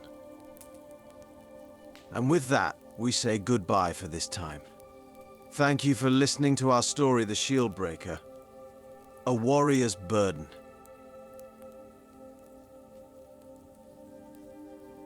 Liv, a seeress from Skogsvoll, is plagued by visions of Odin's lost eye submerged in Mimir's well with a dire warning. What was given can still be taken. When a vision foretells a catastrophe threatening Midgard, she embarks on a journey to uncover the truth. In Asgard, Odin reveals that his sacrificed eye granted him power over fate, but that power is now unraveling. Despite the warning of a great sacrifice, Liv sets out for Mimir's well. Guided by Heimdall, Liv travels across realms, facing forces that try to stop her. At the well, Mimir reveals that to reclaim the eye, Liv must sacrifice something of herself. But will she be willing to pay the price? Welcome to Hugin and Munin Stories. This is the story Odin's Eye, the price of wisdom. Chapter 1, The Shadowed Dream. In the far northern reaches of Midgard, where the towering pines stand as sentinels against the winds that howl from Jotunheim, there lay a village small in size but vast in spirit. Hidden deep within the forest's embrace, this village called Skogsvoll was untouched by the wars of men or the quarrels of gods. But beneath its tranquil exterior, a hidden power slumbered, a power few knew but feared all the same. Among them was a seeress named Liv. Her eyes, clear and pale as the winter sky, had seen many things that mortals were not meant to behold. Her name, bestowed upon her at birth, meant shelter. And indeed she was just that for her people, offering wisdom, solace and protection when times grew dire. Yet for all her strength, Liv was haunted by a dream, recurring and relentless. Night after night she saw the same vision. A vast well, its waters black as night, rippling as though stirred by an unseen hand. And deep within an eye, bright and watchful, swirling within its depths. Beware, Liv. What was given can still be taken. The voices in the dream would whisper, though whose voices they were, she could not say. It was on such a night, under the heavy weight of winter's darkness, that the dream came again, but with a ferocity she had never known. This time it was not just the eye she saw, but a great shadow looming over it, consuming the light of the stars, the flames of hearths, and the very breath of life itself. Liv awoke in a cold sweat, her heart pounding like a distant drumbeat. Something had changed. The winds that blew through the forest no longer felt like the familiar cold she had known all her life. They carried with them a sense of foreboding, as though something terrible was about to be unleashed upon the realms. She knew, without a doubt, that the eye in the well held the key to whatever darkness was stirring. Her decision was made before she even realized it. She would leave the safety of Skogsvoll, where she had spent her entire life, and seek out the truth behind the visions. The time had come to walk the path her dreams had laid before her. Chapter 2: A Call to the Gods. The journey to Asgard was not one to be taken lightly, even by a seeress blessed with glimpses of the future. Liv gathered what little she could, her worn cloak, a pouch of dried herbs, and the carved staff passed down through generations of seeresses before her. It was said that her staff was blessed by the Vanir themselves, imbued with the strength to ward off ill spirits and guide the wielder through the realms beyond Midgard. She would need that strength now more than ever.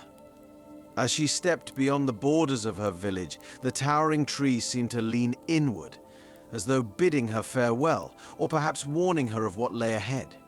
The snow crunched beneath her feet, and the wind whispered in her ears, carrying words she could not quite understand. Her journey took her through lands that seemed forsaken by time. As the days wore on, Liv felt the weight of the vision pull at her, growing heavier with each step.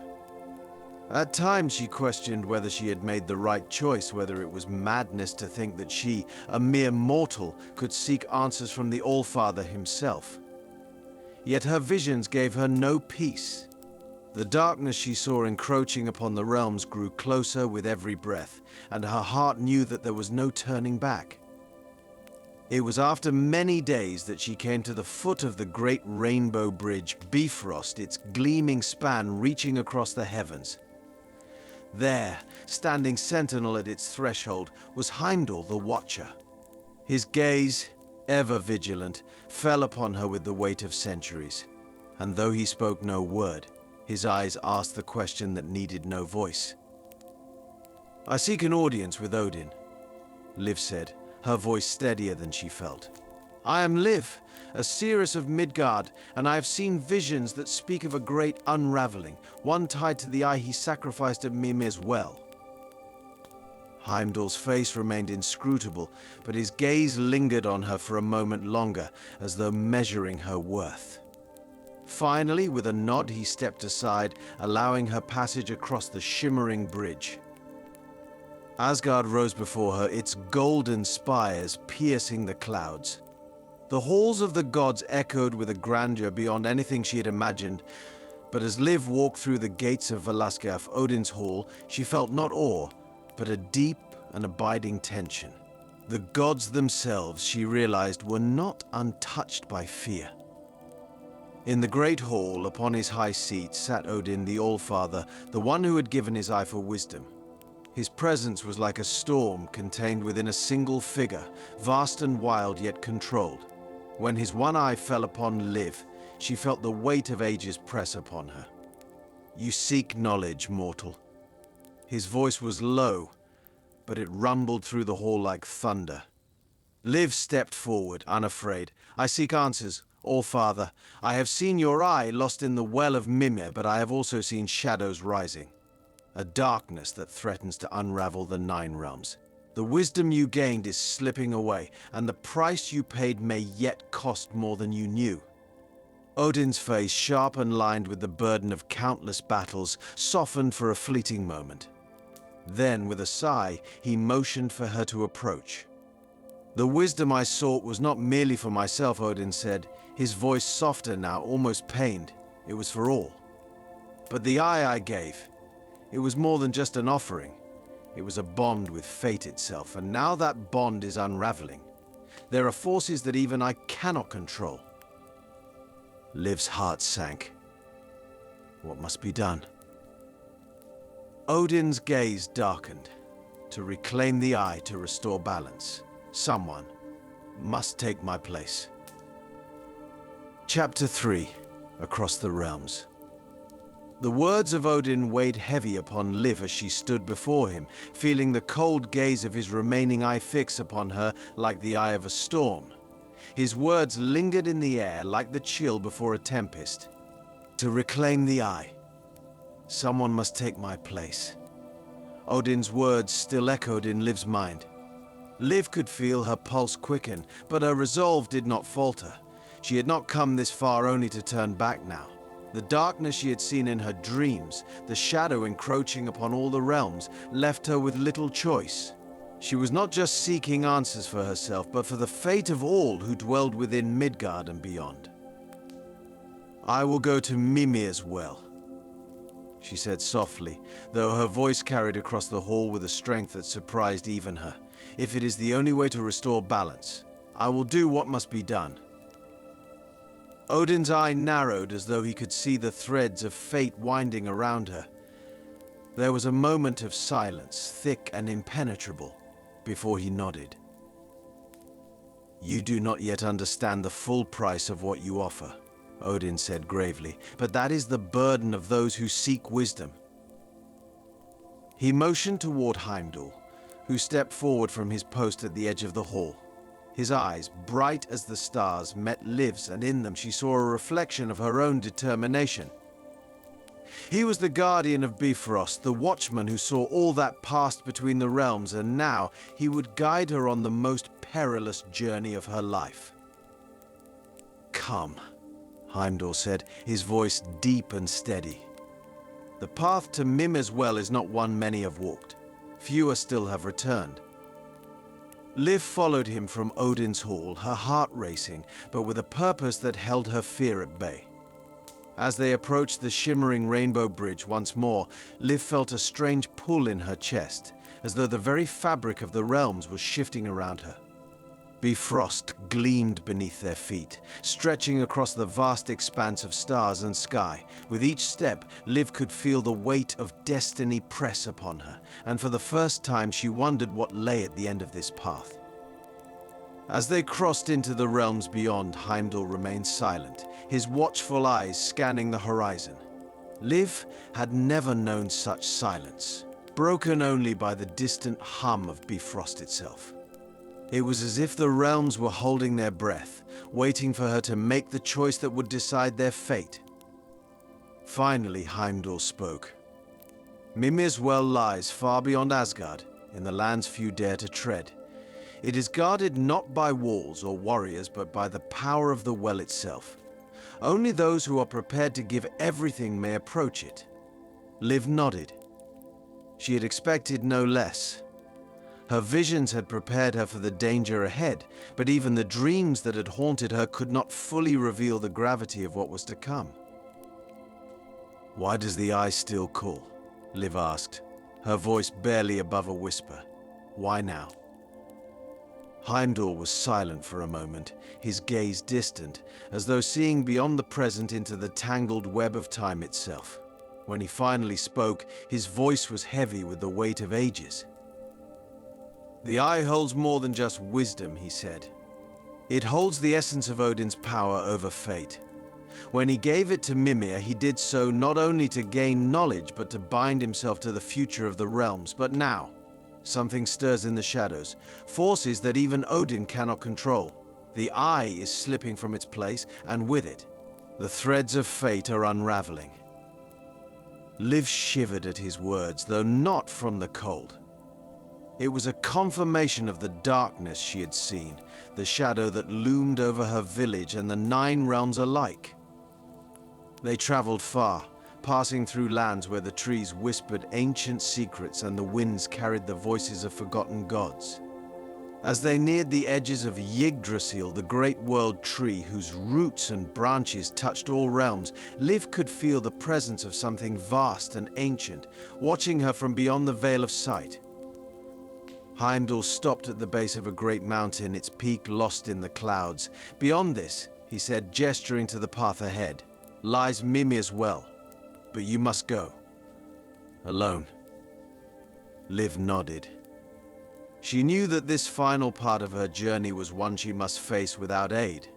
But as Heimdall turned to leave, he placed a hand on her shoulder. Remember, Liv of Skogsvoll, he said. The price you pay at Mimir's well will not only be your own. All of the realms are bound to the choices you make. And with that, he was gone, leaving Liv to face the path ahead. Chapter 4. The Well of Mimir. The climb up the mountain was treacherous, the air growing thinner with every step Liv took. The wind howled around her, pulling at her cloak and hair, but she pressed on, driven by the knowledge that the fate of the realms hung in the balance. At last, after what felt like an eternity, Liv reached the summit. There, in a small, rocky clearing, lay the Well of Mimir. It was a simple thing to look at, just a pool of still, dark water, so black that it seemed to swallow the light around it. But Liv could feel the immense power radiating from it, an ancient force that tugged at her soul. She knelt at the edge of the well, her heart pounding in her chest. This was the moment her visions had led her to, the place where Odin had sacrificed his eye for the wisdom of the ages. And now she was being asked to do the same. Liv of Skogsvoll. The voice that spoke was not one she recognized, yet it felt familiar, like the whisper of an old friend. She looked up to see Mimir standing across from her, his figure tall and imposing, his eyes gleaming with an otherworldly light. You have come far, he said, his voice deep and resonant. But now you stand at the edge of a choice that cannot be undone. The eye you seek holds the power of fate itself. If you take it, you will bind yourself to its knowledge, and the price you pay will be great. Liv's breath caught in her throat. She had known that this journey would demand a sacrifice, but now, standing before the well, the weight of that choice pressed down on her with crushing force. What must I do? She asked, her voice barely more than a whisper. Mimir's gaze softened, and for a moment, Liv thought she saw a flicker of sorrow in his ancient eyes. To reclaim the eye, you must take Odin's place in the well, he said. You must offer your sight, and with it, your connection to the physical world. You will be bound to the well, a guardian of its knowledge, forever tied to its power. Liv's heart pounded in her chest, but she did not flinch. She had known deep down that this was the price she would have to pay. And though the thought of losing her sight, of being bound to the well for eternity, filled her with fear, she knew that there was no other way. I will do it, she said, her voice steady. Mimir nodded, his expression grave. Then stepped forward, Liv of Skogsvoll, and claim the eye. And with that, we say goodbye for this time. Thank you for listening to part 1 of our story. Odin's Eye, the price of wisdom.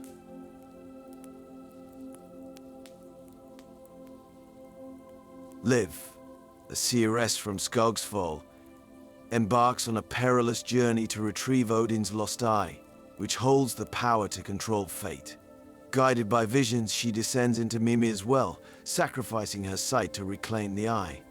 Overwhelmed by glimpses of past, present, and future, Liv emerges transformed, now a guardian of deep wisdom.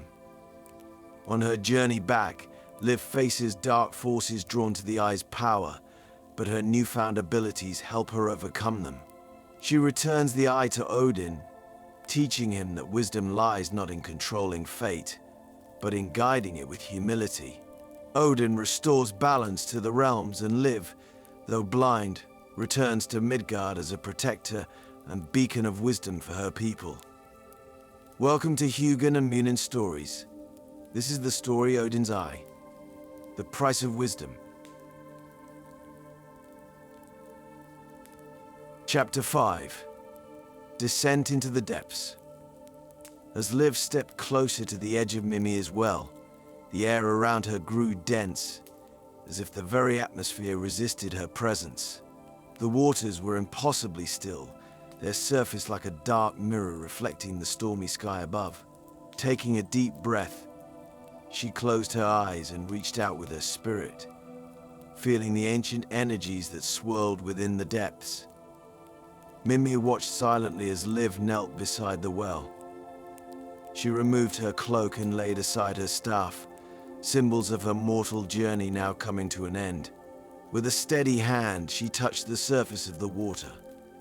It was colder than the deepest winter night, sending a shock through her fingertips and up her arm. "Once you enter, there is no turning back," Mimir intoned. "Are you certain of your choice?" Liv opened her eyes, meeting his gaze with unwavering determination.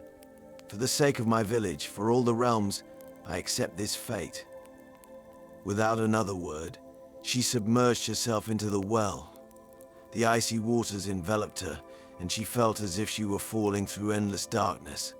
Sounds and visions assailed her senses, whispers of forgotten tongues, echoes of ancient songs, and glimpses of events long past or yet to come. She saw the birth of stars, the forging of worlds, the eternal dance of creation and destruction. Time lost all meaning as she descended deeper. The Eye of Odin floated before her, a beacon of piercing light amidst the shadows. Reaching out, she grasped it, and a searing pain shot through her body. In that instant, knowledge flooded her mind, an unending torrent of wisdom, secrets, and the intricate weave of fate itself. She understood now the true burden that Odin bore, the weight of foresight and the agony of knowing the inevitable end. But with this knowledge came the realization of choice. The future was not a fixed path, but a tapestry woven from countless threads of possibility. As she held the eye, Liv sensed the delicate balance that maintained the harmony of the realms, and how easily it could be disrupted. Her sight began to fade, not from the darkness of the well, but from within. The sacrifice was being fulfilled. Her physical vision dimmed as inner sight awakened. Accepting this transformation, Liv embraced her new role. She was no longer merely a seeress of a remote village, but a guardian of fate itself. Emerging from the well, Liv stood blind to the world around her, yet seeing more clearly than ever before. Mimir regarded her with a solemn nod. "It is done. You have taken upon yourself a great and heavy burden." Liv felt the weight of the eye in her hand. "I understand now. Wisdom is not in knowing the future, but in guiding it towards hope." Mimir's expression softened. Few realized the truth.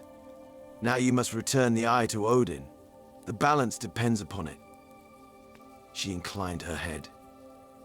"I will." Chapter 6. The Trials of Return. Navigating without sight, Liv relied on her heightened senses and newfound inner vision. The path down the mountain seemed different, filled with sounds and sensations previously unnoticed. The rustling of leaves whispered secrets, the earth beneath her feet hummed with life, and the very air carried currents of distant voices. But her journey was far from over. The forces that had sought to prevent her quest now stirred anew, sensing the shift in power. As she moved through the dense forests, shadows gathered at the edges of her perception. Creatures born of chaos and darkness, unseen by mortal eyes, stalked her steps. A low growl emanated from the underbrush. Liv paused, her grip tightening on the eye. "I know you're there," she called out, her voice echoing with an authority that surprised even her. From the shadows emerged a monstrous figure, a beast with eyes of flame and a body woven from the night itself. "You carry something that does not belong to you," it hissed. "Give it to us, and we may yet spare your life." Liv stood her ground. "This eye is not mine, but neither shall it be yours. Begone, creature of shadow. You have no power here." The beast snarled, lunging towards her. Instinctively, Liv raised her free hand, and a burst of light emanated from within her, driving the creature back with a pained howl. It retreated into the darkness, and the forest fell silent once more. Realizing that her transformation had granted her more than inner sight, Liv pressed onward. Yet each step was a test of her resolve. Spirits of deception whispered doubts into her mind, and illusions sought to lead her astray. She reminded herself of her purpose, anchoring her spirit against the tempest of obstacles.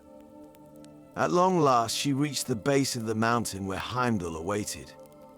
"You have returned," he said, a note of wonder in his voice. "And yet, you are changed." "Yes," Liv replied softly. "The path ahead is fraught with challenges. The forces of chaos are stirring." Heimdall nodded gravely. "Then we must hasten. The Bifrost will carry us swiftly, but be on your guard." Together they traversed the Rainbow Bridge once more. The journey back to Asgard was swift, but Liv could feel the tensions mounting in the air. The realms were in turmoil, the balance was tipping precariously. As they approached Odin's hall, the skies above darkened. Thunder rumbled in the distance, and a cold wind swept through the Golden City. The other gods watched their arrival with wary eyes, sensing the gravity of the moment. Chapter 7. The Restoration of Balance.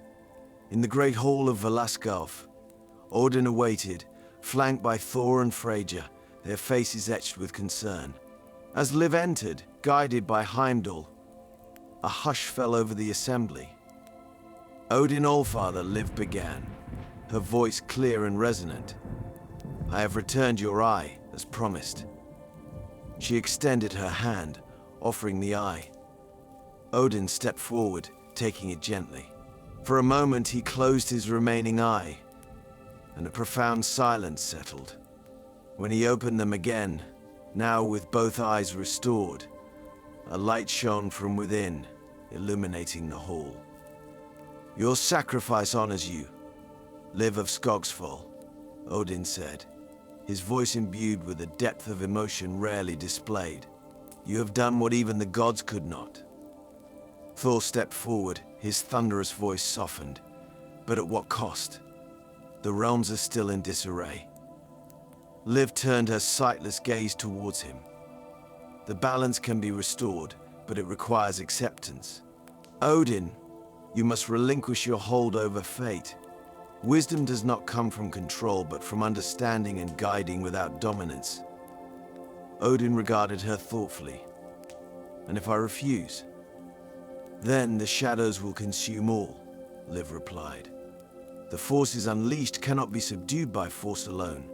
It is time to trust in the choices of both gods and mortals." Freya nodded in agreement. "She speaks truth, Allfather. The old ways must give way to preserve what we hold dear." A tense silence followed, the weight of the decision palpable. Finally, Odin sighed. the lines of age and burden evident on his face. "Very well. I will heed your counsel." He raised his hands, and a subtle shift resonated through the hall. The oppressive atmosphere lifted, and a sense of equilibrium settled over the realms. "The eye has been returned, but its power must not be misused," Odin declared. "Let it serve as a reminder of the cost of arrogance." Liv inclined her head. "Thank you, All-Father. Now I must take my place as guardian." The gods exchanged glances. "What do you mean?" Thor asked. "My fate is bound to the well now," Liv explained. "Though I have returned, my journey continues. I will watch over the threads of destiny, ensuring that balance is maintained." Odin approached her, placing a hand on her shoulder. "Your wisdom surpasses us all. You shall have a place of honor among us." But Liv shook her head gently. "I am of Midgard, and it is there I will remain. My people need me, and I can serve them best from where I began." Chapter 8. The New Guardian. Returning to Skogsfold, Liv found her village much as she had left it, yet everything felt different. Though blind, she saw more clearly than ever before. The villagers welcomed her with relief and curiosity, sensing that something profound had changed. "Liv, you're back!" the child exclaimed, running to her side. "We were so worried." She smiled warmly. "I'm here now." Word spread quickly of her return, and soon the entire village gathered to hear her tale. She spoke of her journey in terms they could understand, sharing lessons of courage, sacrifice, and the importance of unity. As days turned into weeks, the darkness that had threatened began to recede. The harvest was bountiful, the storms less fierce, and a sense of peace settled over the land. The villagers attributed this change to Liv's return, and in their hearts they knew they were safe. Liv took up her role as seeress once more, but now her guidance was enriched by a deeper connection to the weave of fate. She helped resolve disputes, advised on matters of importance, and offered comfort to those in need. Her blindness was not seen as a handicap, but as a mark of her profound insight. One evening, as the sun dipped below the horizon, Liv sat outside her dwelling, listening to the harmonious sounds of her village. She felt a presence beside her and turned her head slightly. "It seems you have found peace," came the familiar voice of Mimir. "I have found purpose," she replied, "and with it, peace." "The realms are in your debt," Mimir said. "Few would have made the choices you did." Liv smiled softly. "Perhaps. But I believe that anyone can shape their destiny if they have the courage to do so." Mimir chuckled, spoken like a true guardian of fate. They sat in comfortable silence for a moment before he spoke again. "Remember, Liv, the threads of fate are ever changing. Stay vigilant." "I will," she promised. As Mimir's presence faded, Liv felt a contentment settle within her. She understood now that wisdom was not in possessing knowledge, but in living it, sharing it, and guiding others towards their own truths. Her journey had transformed her, but it had also reaffirmed the strength and resilience that had always been within her. Liv, the shelter and protector, had become a beacon not just for her village, but for all who sought balance in a tumultuous world. Epilogue. In the annals of Asgard and the songs of the Skalds, the tale of Liv of Skogsfold was passed down through generations. She was remembered as the mortal who dared to challenge the gods, who sacrificed her sight for the wisdom to save the realms. Odin, humbled by the events, became more measured in his actions, often seeking counsel from others, rather than relying solely on his own foresight. The gods took heed of the delicate balance between control and guidance, allowing the realms to flourish through mutual respect and understanding. And in Midgard, Liv lived out her days with grace and fulfillment. Though she aged as mortals do, Her legacy was eternal. Her spirit became woven into the very fabric of the world, a silent guardian watching over the threads of fate. Children grew up hearing her story, learning that true wisdom comes from sacrifice, humility, and the courage to do what is right, even when the cost is great. Thus the realms remained in harmony, and the shadows that once threatened to consume all were kept at bay, not through the might of gods, but through the strength of a single mortal's heart. And with that, we say goodbye for this time. Thank you for listening to the final part of our story, Odin's Eye, the price of wisdom.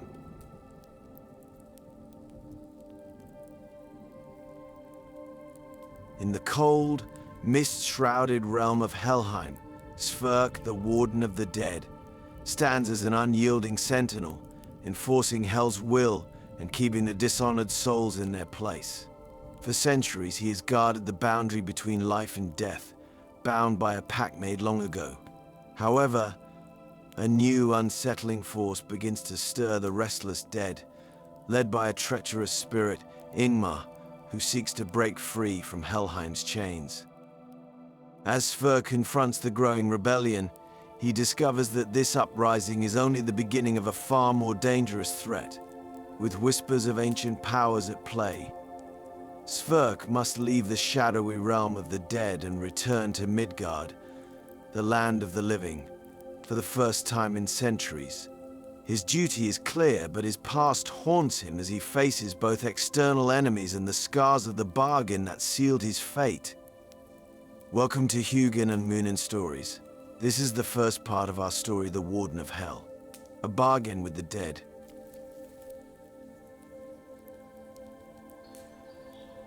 Chapter 1. The Keeper of Helheim. The land of the dishonored dead was a place that knew no warmth. In the endless expanse of Helheim, mist coiled through the desolate plains like the breath of forgotten souls. The sky above was neither day nor night, a perpetual twilight where the very essence of time seemed to unravel. Sverre, the Warden of Hell, walked this land of shadows as he had for centuries, his presence an unsettling reminder of what waited for those who crossed him. Once, Sverre had been a warrior of renown, his name whispered with awe in the halls of Midgard. His sword had felled giants, his shield had withstood the wrath of kings, but those days were long past. Now his sword was drawn not for glory, but for order. His shield was not to defend against mortal blows, but to guard the fragile boundaries between life and death. The blackened armor he wore had been gifted by Hel herself, etched with runes of power that bound him to her eternal service. As he strode through the mist, the souls of the dead scattered before him like autumn leaves caught in a storm. They knew him by the sound of his approach, a clink of iron and the steady, heavy thud of boots against the cold, hard ground. His helm, with its hollow eye sockets, seemed to drink in the gloom, and the aura of death that clung to him like a second skin was enough to send shivers through even the most hardened of spirits. Helheim was not a realm of torment by fire or brimstone, but it was no less a prison. Here, those who had betrayed oaths, turned their backs on honor, or fled from battle wandered endlessly, their punishment to exist in an unrelenting, suffocating stillness.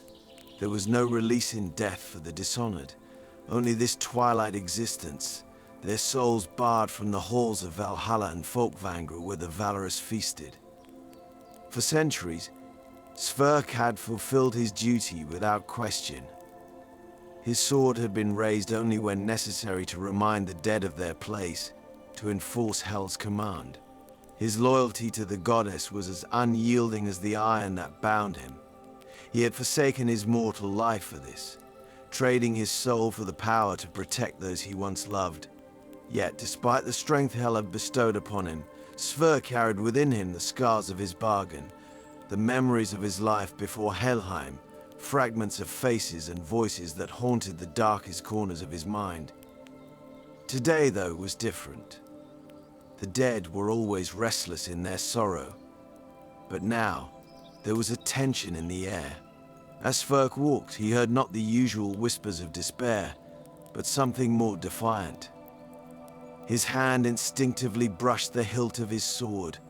He turned his gaze toward the deepest part of Helheim, a place where only the most ancient and dangerous souls were cast. There the mist hung thicker, darker.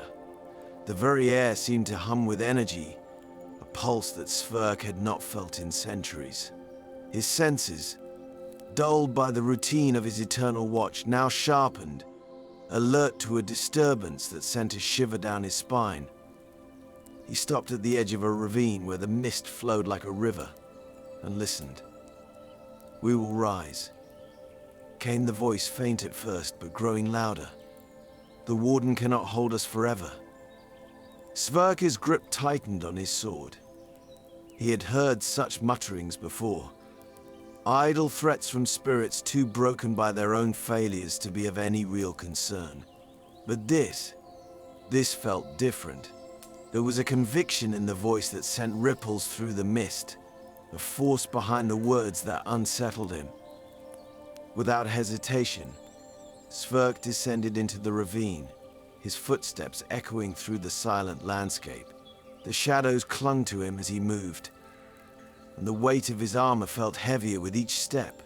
His path led him deeper into Helheim than he had ventured in years, perhaps centuries.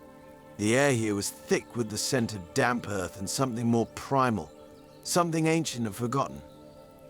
He soon reached the bottom of the ravine, where the mist parted like a veil, revealing a gathering of souls. These were no ordinary spirits. They were warriors, kings, and chieftains who had once commanded legions in life, but whose dishonor had condemned them to Helheim. Their forms were more solid than the others, their eyes burning with a light that Sverker recognized all too well, the light of defiance. At the center of the group stood Ingmar, a giant of a man even in death. His spectral form towered over the others, his face twisted with rage and ambition. Once Ingmar had been a king of the north, his name feared across Midgard, but his greed had led him to betray his allies, and in the end it was his own people who had sent him to Helheim. Sverker knew him well. It was Sverk who had once fought Ingmar in life, and now it seemed fate had bound them together once more in death. "You will not leave this place," Sverk called out, his voice as cold and unyielding as the mist itself. Ingmar turned, his ghostly eyes locking onto Sverk's. "Ah, the Warden of Hell," he sneered. "Still following orders, I see. Do you think you can keep us here forever? We were kings once, Sverk. We commanded armies, and now we will break these chains and take what is rightfully ours." "You are bound to Helheim," Sverk replied, his hand resting on the hilt of his sword. "You will remain here, where you belong." "Not for much longer," Ingmar said, stepping forward. The other spirits watched in silence, their eyes flicking between Ingmar and Sverk. "We have found a way, Warden. We have found allies. The barriers between life and death are weakening, and soon we will return to Midgard." Sverker's heart sank. He could feel the truth in Ingmar's words, a dark undercurrent that rippled through the air. The dead were rising, and something, or someone, was helping them. Chapter 2. Echoes of Rebellion. Sverk had faced many rebellions in his time as Warden, but none had felt as dangerous as this. The souls of Helheim had always been restless, driven by their eternal torment and the knowledge that they were forever barred from the glory of Valhalla, but they had never been organized. Yet now, as he stood before the gathering of warrior souls, he felt the pulse of something far more sinister, something that had woven itself into the very fabric of the underworld. Ingmar stood at the center of the gathering, his presence commanding and dangerous. Even in death, the fallen king exuded power, and the other spirits looked to him for guidance. Sverk could see the dark gleam in their eyes, the faintest glimmer of hope, the belief that perhaps they could escape their fate. "You think you can rise against Hell's will?" Sverk's voice cut through the mist, cold and resolute. "You are bound to this realm, Ingmar. You will not leave." "We have been bound for too long," Ingmar spat, his voice echoing through the ravine. "We were kings and warriors in life, Sverk. We were men of honor, men of strength. Yet we are condemned to this forsaken place, while the weak feast in Valhalla. It is an insult. It is an injustice." Sverker's eyes narrowed. He knew the souls of Helheim were driven by bitterness and regret. But Ingmar's words carried the weight of something more, something that threatened to unravel the very fabric of the realms. "You speak of honor, yet you betrayed your own people. Your place here is deserved." Ingmar's spectral form flickered with rage. "Do not speak to me of betrayal, Warden. You, who sold your soul to hell in exchange for power. You are no different from the rest of us." For a moment, the mist seemed to still, and Sverk felt the weight of his past pressed down upon him. Ingmar's words struck a chord he had long tried to bury, the memory of the day he had made his bargain with hell, the day he had forsaken his honor in order to save those he loved. It was a decision that had haunted him ever since, and now, standing before the very souls he had sworn to keep imprisoned, he wondered if his sacrifice had been worth it. But there was no time for doubt. Sverk's hand moved to the hilt of his sword, and the spirits around him tensed. "This rebellion will end before it begins," he growled, drawing the blade with a fluid motion.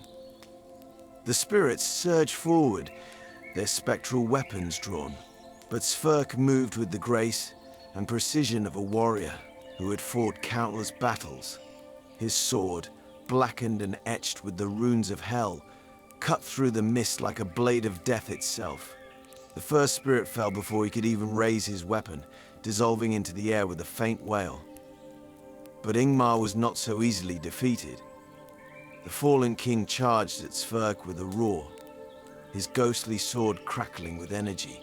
Their blades met with a clash that sent ripples through the mist, the force of the impact shaking the very ground beneath them. "We will tear down Helheim itself, Warden." Ingmar snarled, his eyes blazing with fury. "And when we do, even hell will kneel before us." Sverk's blade pushed against Ingmar's, the weight of the dead pressing down on him like a tidal wave. He had fought many enemies in his time, but Ingmar's hatred was a force unlike any other. It was a rage born of centuries of torment, a hunger for power that had only grown in the afterlife. "You will not leave," Sverk hissed, his voice low and dangerous. "Not while I stand." With a sudden, powerful thrust, Sverk broke Ingmar's guard and drove his sword through the fallen king's chest. Ingmar's form flickered, his face twisted in a grimace of pain. But even as his body dissolved into the mist, his voice lingered, carried on the wind. "We will rise again, Warden. This is only the beginning." As the spirit scattered into the darkness, Sverk stood alone in the mist, his sword still raised. The battle had ended, but the war was far from over. Chapter 3. The Gathering Darkness. Sverk's return to Hell's throne was slow and silent, his mind weighed down by the events that had just transpired. The rebellion was no mere uprising of restless souls, it was a carefully orchestrated movement, driven by a force older and more dangerous than any he had faced before.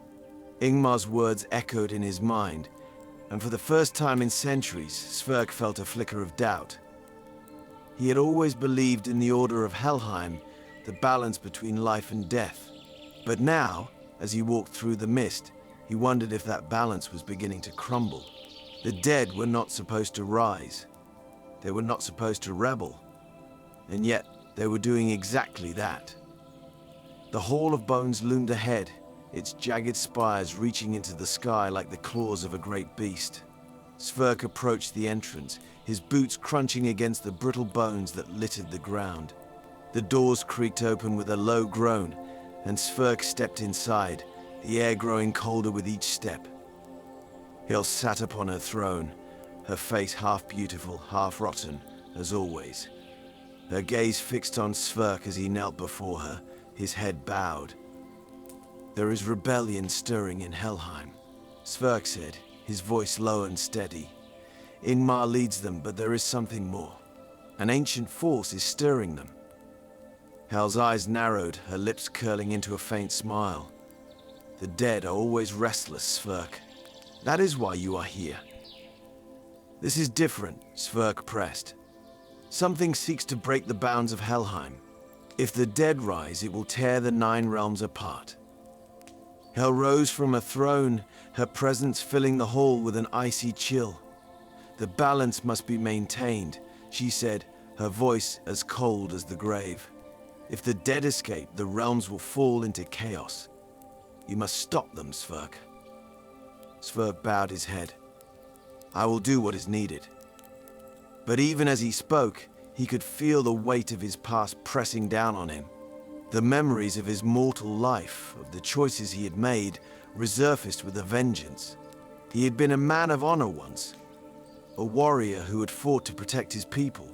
But that man was long gone, replaced by the Warden of Hell, a figure of fear and power. Yet now, as the rebellion grew, Sverk wondered if he could truly fulfill his duty. The dead were not just restless, they were being manipulated, driven by forces that even Hell might not fully understand.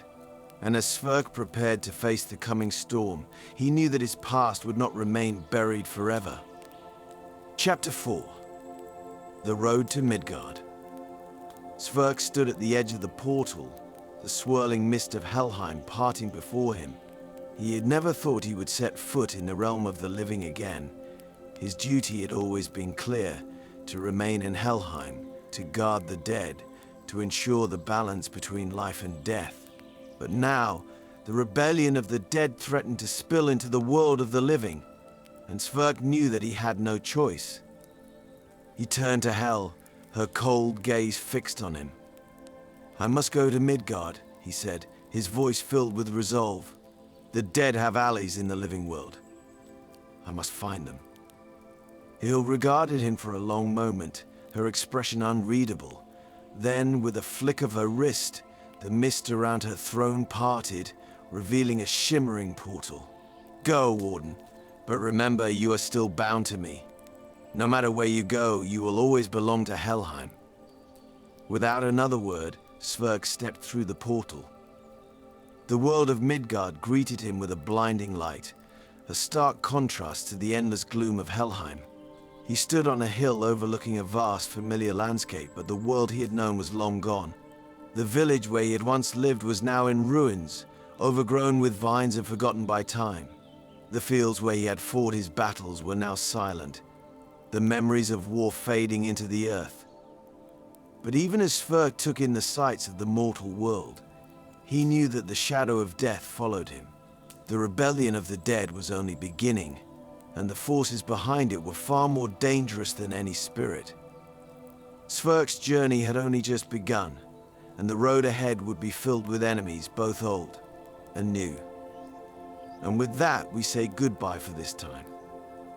Thank you for listening to the first part of our story, The Warden of Hell, a bargain with the dead.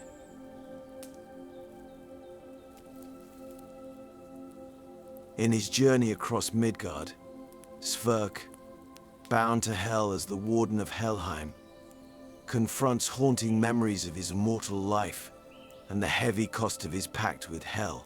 Determined to stop Ingmar's rebellion, Sverk encounters not only his former comrade turned traitor, Gunnar, but also a Jotun named Volla, who manipulates the dishonored dead to dismantle the boundaries between life and death. With tensions rising and old wounds reopened, Sverk and Gunnar forge an uneasy alliance to challenge Ingmar, now a pawn in Valarar's dark plan. As Sverk faces the shadows of his past, he knows that the balance of the realms and his honor hang in the balance. Welcome to Hugin and Munin Stories. This is the second part of our story, The Warden of Hell, a bargain with the dead. Chapter 5. Echoes from the Past. Sverk stepped onto the soil of Midgard, and with each stride, Memories stirred within him like embers stoked by a sudden gust of wind. The air here felt lighter than the dense mist of Helheim, yet it weighed on him differently, charged with the essence of the life he'd left behind. As he moved through this landscape, familiar scents and sounds seeped into his senses, pulling him into a world that felt both alien and achingly familiar. The forest path he once knew as a young warrior was now overgrown, thick with gnarled roots that twisted and tangled across his path. Trees rose around him, ancient and silent, like watchful sentinels. They seemed almost alive, as though they held in their bark the very memories of his life before Helheim.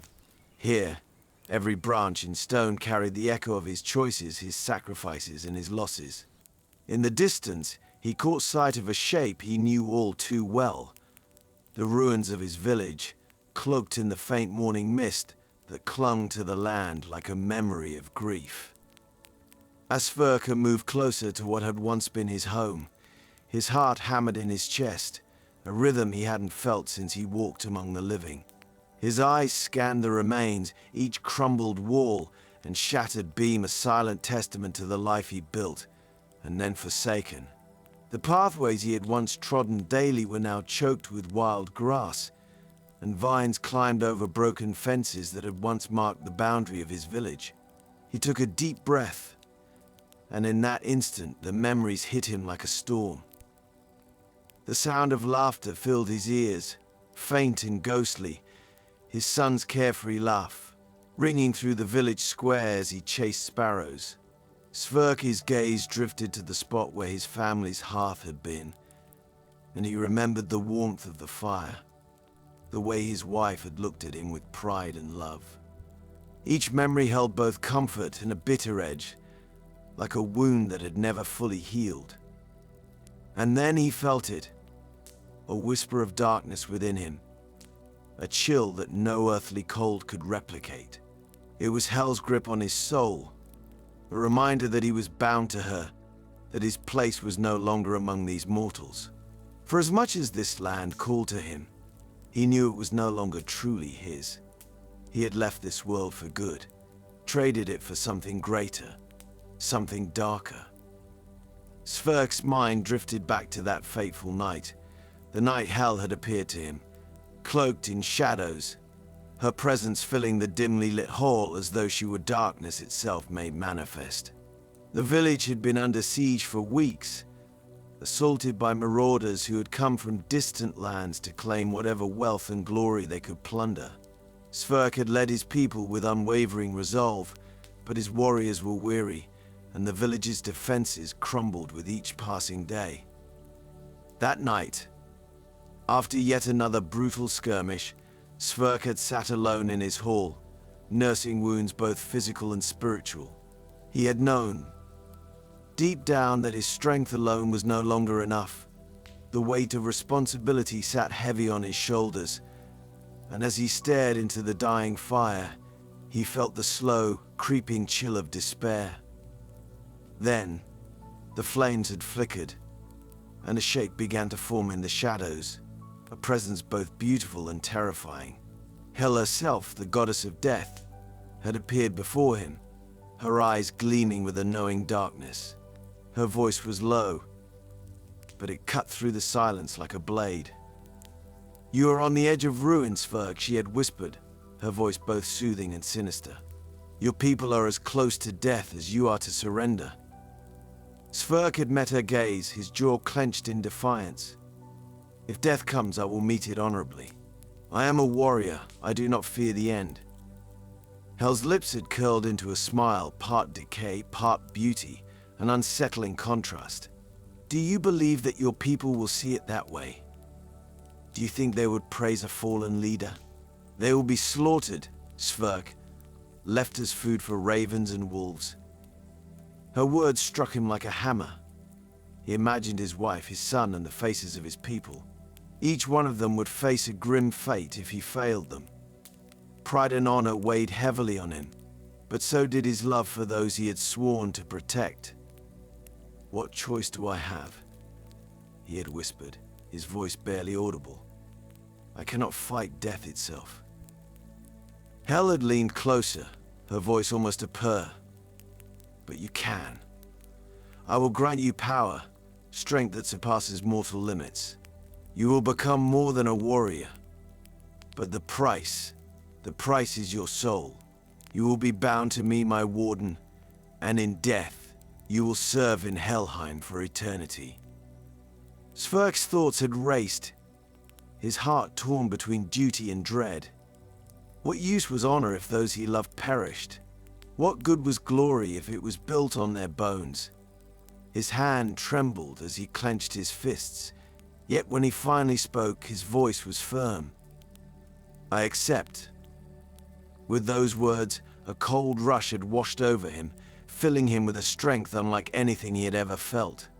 It was as if Hel's essence had seeped into his bones, transforming him from a man into a force of death itself. That night, he had fought with a fury beyond mortal comprehension, breaking the siege and sending the marauders fleeing.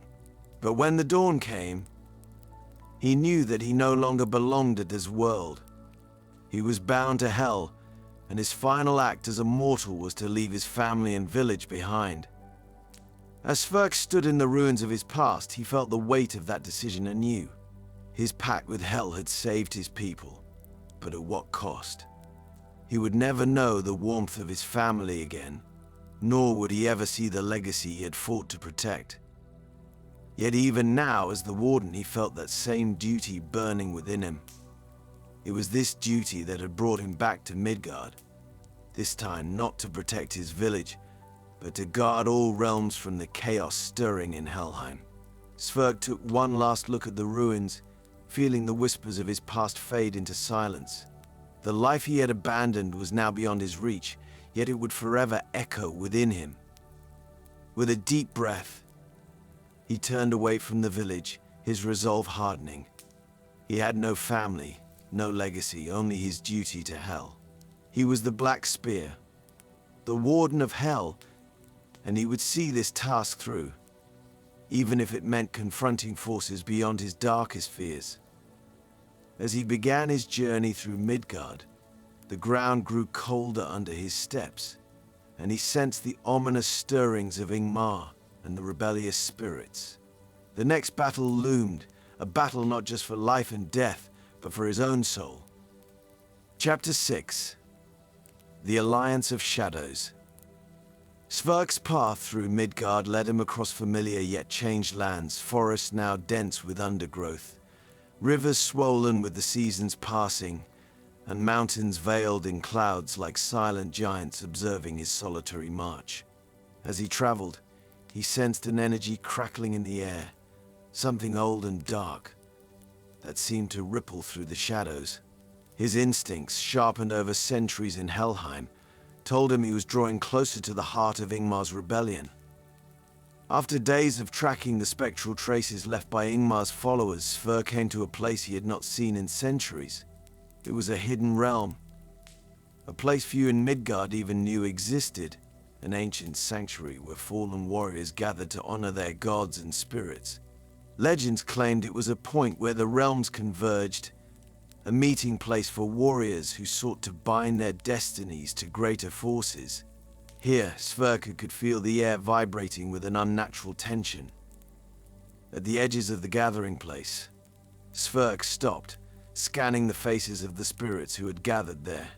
These were not ordinary souls. They were the dishonored dead, men and women condemned to Helheim for their crimes in life. Yet now they glowed faintly with a new power. His eyes narrowed as he noticed that they were not alone. Standing among them were figures unfamiliar even to him, cloaked in shadows, their presence like a chill wind. Sverke could feel a malevolent energy emanating from them. And as he looked closer, he saw the source of their power.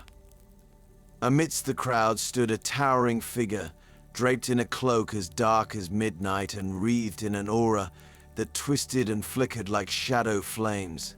This being's eyes glowed with an unnatural green light, his face pale and marked with scars that ran deeper than flesh. Sverke knew him at once. A Jotun, one of the ancient giants who had long opposed the gods. harboring an age-old hatred for those who dwelled in Asgard. The Jotun's gaze settled on Sverk, a smirk twisting his lips. "Ah, the Warden of Hell," he drawled, his voice cold as the ice of Niflheim. "I was wondering when you would come. I had begun to think you were content in your cage." Sverker's grip tightened around the hilt of his sword. He stepped forward, his stance unwavering. "Your presence here taints Midgard," he said, his voice echoing across the silent crowd. "What do you hope to gain by manipulating the dead?" The Jotun's laughter rumbled like distant thunder. "Taint?" he sneered. "I am here to restore balance, to break the chains of an order that has kept beings like me in the shadows while the gods revel in their stolen glory." He gestured toward the gathered spirits. These warriors were cast into Helheim not because they were unworthy, but because they challenged the gods' authority. They sought power, and the gods feared them for it. But I offer them freedom, a chance to return to Midgard, to reclaim what was stolen from them. Sverk felt a chill settle over him. This was no ordinary rebellion. The Jotun's words carried the weight of ancient anger, a grudge that predated Sverker's mortal life. He could sense the bitterness in the air, the resentment of spirits who had waited centuries for this opportunity. "You think to break the balance," Sverk said, his voice low and dangerous. "But you are only sowing chaos." The Jotun's smile widened. "Chaos?" He took a step forward, and the shadows around him seemed to darken. "Chaos is the natural order, Warden. The gods have imposed their will on the realms for too long. They rule through fear and oppression. The 9 realms belong to more than just the Aesir. This rebellion is but the first step in reclaiming what is rightfully ours." He turned to the spirits, his voice rising. "You have been bound by fear, shackled by the rules of those who claim to be your betters. But no longer. Helheim is not your prison. It is a weapon. With my help, you can tear down the walls that keep you bound." The spirits murmured in agreement, their forms flickering with a greenish glow. Sverk's jaw tightened as he watched them, his heart heavy with a mix of anger and sorrow. These souls were once warriors, men and women who had fought bravely in life. But their thirst for power, their refusal to abide by the gods' decrees, had led them to this fate. Now they were little more than puppets in a scheme far greater than themselves. He stepped forward, his voice cutting through the crowd. "Do you think this Jotun seeks your freedom? He uses you as tools in his war against the gods. He will discard you as easily as he found you, leaving you bound to Helheim while he seeks his own power." A ripple of doubt passed through the spirits, but the Jotun was quick to counter. "And you," he sneered. "What are you but a slave to hell? Bound to a goddess who cares nothing for your honor or your sacrifice. You are as much a prisoner as they are, Warden." Sverker's gaze held steady. He could feel the pull of Hell's bond, the weight of his pact, but he pushed it aside. "I chose my fate," he said, his voice steady. "I made a bargain to protect those I loved. I am bound to Hell, but my honor remains my own. I do not seek to destroy the realms for vengeance or power." The Jotun's eyes narrowed, his smirk fading. He could sense Sverker's resolve, the strength that came from his unbreakable bond to duty. But he would not be deterred. Raising his hands, the Jotun summoned a surge of dark energy, and the air crackled with malevolent power. "Then let us test your resolve, Warden," he snarled, his voice dripping with malice. "Let us see if you can protect the balance you hold so dear." With a roar, the Jotun unleashed a wave of shadow, and the spirits surged forward, their eyes burning with fury. Sverk raised his sword, the runes along its edge glowing with a fierce light as he prepared to meet them. He knew this battle was more than a mere clash of blades. It was a test of his loyalty, his strength, and the very essence of his being. The spirits closed in, their spectral forms twisted by anger and desperation. Sverk swung his sword with precision, each strike guided by centuries of experience.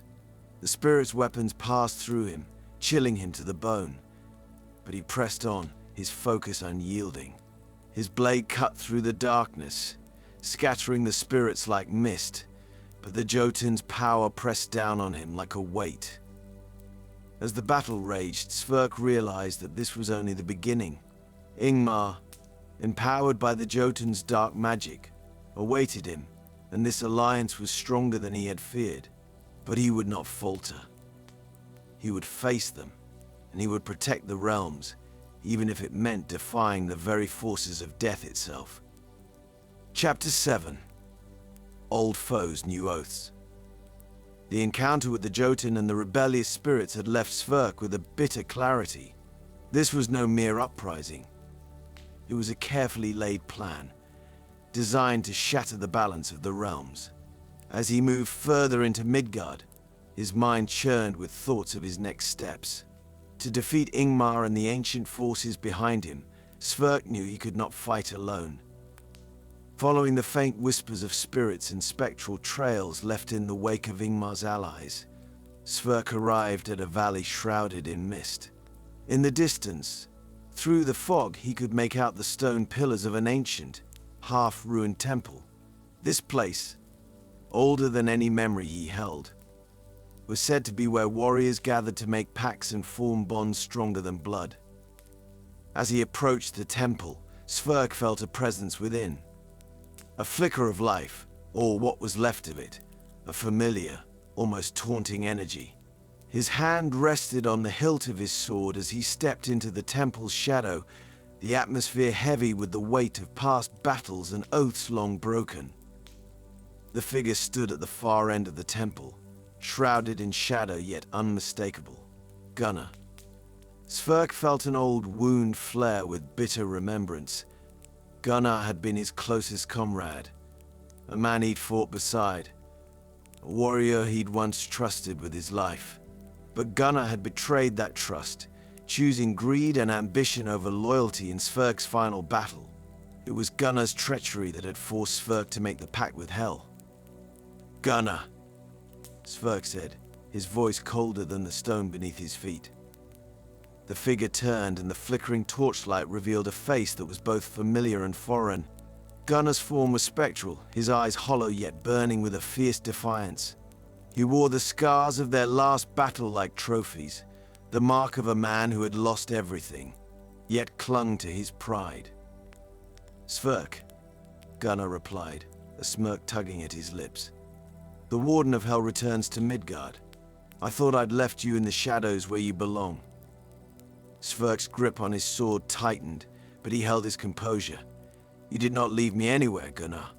It was your betrayal that forced my hand, that sealed my fate in Helheim." Gunnar shrugged, his smirk fading. "We all make choices, Sverk. You chose to sacrifice your soul, and I chose to protect my own. Call it betrayal if you like, but I call it survival." "Survival?" Sverk's voice was sharp. "You abandoned honor, turned your back on your people. You left us to die." A silence stretched between them, the air thick with memories of bloodshed and broken oaths. Gunnar's expression softened, but his eyes remained defiant. And yet, here we are, bound by death, tied to fates neither of us chose. Sverk took a slow breath, suppressing the urge to draw his sword. His mission here was larger than his hatred, larger than the betrayal that had defined his fate. "There is a darkness rising, Gunnar," he said, his voice softer but unyielding. "Ingmar is rallying the dishonored dead with the aid of an ancient Jotunsson who seeks to tear down the realms. If we do not stand together, there will be no survival for any of us." Gunnar's gaze narrowed, skepticism flickering across his face. "And why would I fight beside the Warden of Hell? You are as much a prisoner as the rest of us." "Perhaps," Sverk replied, his tone even. "But my duty to protect this world remains. You can choose to stand aside, Gunnar." to let chaos consume Midgard, to allow Ingmar to claim his vengeance, and the Jotun to destroy everything we once fought to protect. Or you can fight. Gunnar's laugh was bitter, almost hollow. You always were stubborn, Sverk. That was what made you a leader. But do you really believe we can defeat a Jotun and his army of the dead? Sverk's eyes met Gunnar's, his expression unyielding. I don't expect you to believe in me, but if there is a chance to preserve what little remains of our honor, to protect the realm we called home, then I will fight, even if it means standing beside an old traitor. Another silence settled between them, colder and heavier. Finally, Gunnar's smirk faded, and a glint of resolve sparked in his spectral eyes. Fine, Sverk, I'll join you, if only to see this world survive long enough to spite the gods who condemned us. But do not mistake this for friendship. My loyalty is to survival. Sverk nodded, knowing it was the closest thing to an alliance Gunnar would offer. They had once been brothers in arms, bound by loyalty and trust. Now they were united only by necessity in the shadow of their shared past. Together, they left the temple and journeyed deeper into Midgard, the silence between them heavy with unspoken grudges and memories of blood. As they traveled, Sverker began to sense the dark magic growing stronger, a pulse of energy that seemed to emanate from every shadow. Gunnar led them along winding paths through the mountains, his knowledge of the land both uncanny and unsettling. The Jotun. Gunnar began, breaking the silence. He's not simply a giant seeking chaos. He has a name, Sverk. Voller. He is old. Older than you, or I could imagine. He once fought alongside the gods but was betrayed, cast out. His hatred for the Aesir burns hotter than any flame. Sverk absorbed the information, each word adding weight to the danger they faced. A Jotun with a personal vendetta against the gods, manipulating the dead for revenge, was more than a mere adversary. It was a force that threatened to consume Midgard and Helheim alike. If Voller succeeds, Sverk murmured, his voice laced with grim understanding, then the barriers between life and death will collapse. The realms will fall. Gunnar nodded, and he has promised Ingmar power beyond death. They intend to use the rage of Hell's dishonored to breach Helheim itself. Sverk's jaw clenched as he walked beside his former ally, now as uneasy as he was determined. This was not a battle for pride or vengeance, it was a war for survival, a chance to protect the realms from forces that sought to tear them apart. Yet even as he prepared for the battle ahead, Sverk could feel Hell's bond constricting around him, as if warning him of the limits of his oath. Then we will stop him, Sverk said quietly, his voice filled with a resolve that cut through the chill in the air. Even if it means facing death again. Night had fallen by the time they reached their destination, a clearing at the edge of an ancient grove. It was there that they set camp, surrounded by silence, both pondering the fate that awaited them. Gunnar, for all his bitterness, seemed almost pensive as he looked into the fire. Do you ever wonder, Gunnar began, his voice uncharacteristically quiet, if there was another path we could have taken? Another choice? Sverker's gaze remained on the fire, his face illuminated by its flickering light. Perhaps. But we are what we've become, Gunnar. Our choices have bound us as surely as Hell's pact binds me. Gunnar sighed, his expression hardening again. Then let us hope these choices lead us to victory, or at least a worthy end. Sverk offered no response, but in his heart, he felt a sense of finality. As dawn broke, they would march to confront Ingmar, Voller, and whatever shadows awaited them. For better or worse, the path forward was set. He would see this fight through to the end, standing side by side with an old friend turned traitor, in one last attempt to protect the realms they had both once called home. And with that, we say goodbye for this time. Thank you for listening to the second part of our story, The Warden of Hell, a bargain with the dead.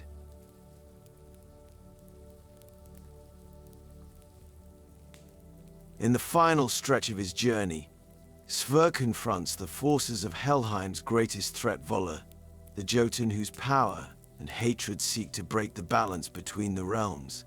Joined by Gunnar, a former friend turned spectral ally, Sverre faces dark temptations and harrowing battles in Midgard's haunted landscapes. Together, they fight through Vollar's twisted army, their uneasy alliance tested in a desperate struggle for survival and honor. As Sverre and Gunnar reach Vollar's lair, they encounter the full wrath of the Jotun's ancient magic, culminating in a fierce and relentless clash that tests Sverre's strength and resolve. Will his sacrifice be enough to preserve the realms, or will the powers of Helheim and Midgard collide in chaos? Welcome to Hugin and Munin Stories. This is the final part of our story, The Warden of Hell, a bargain with the dead.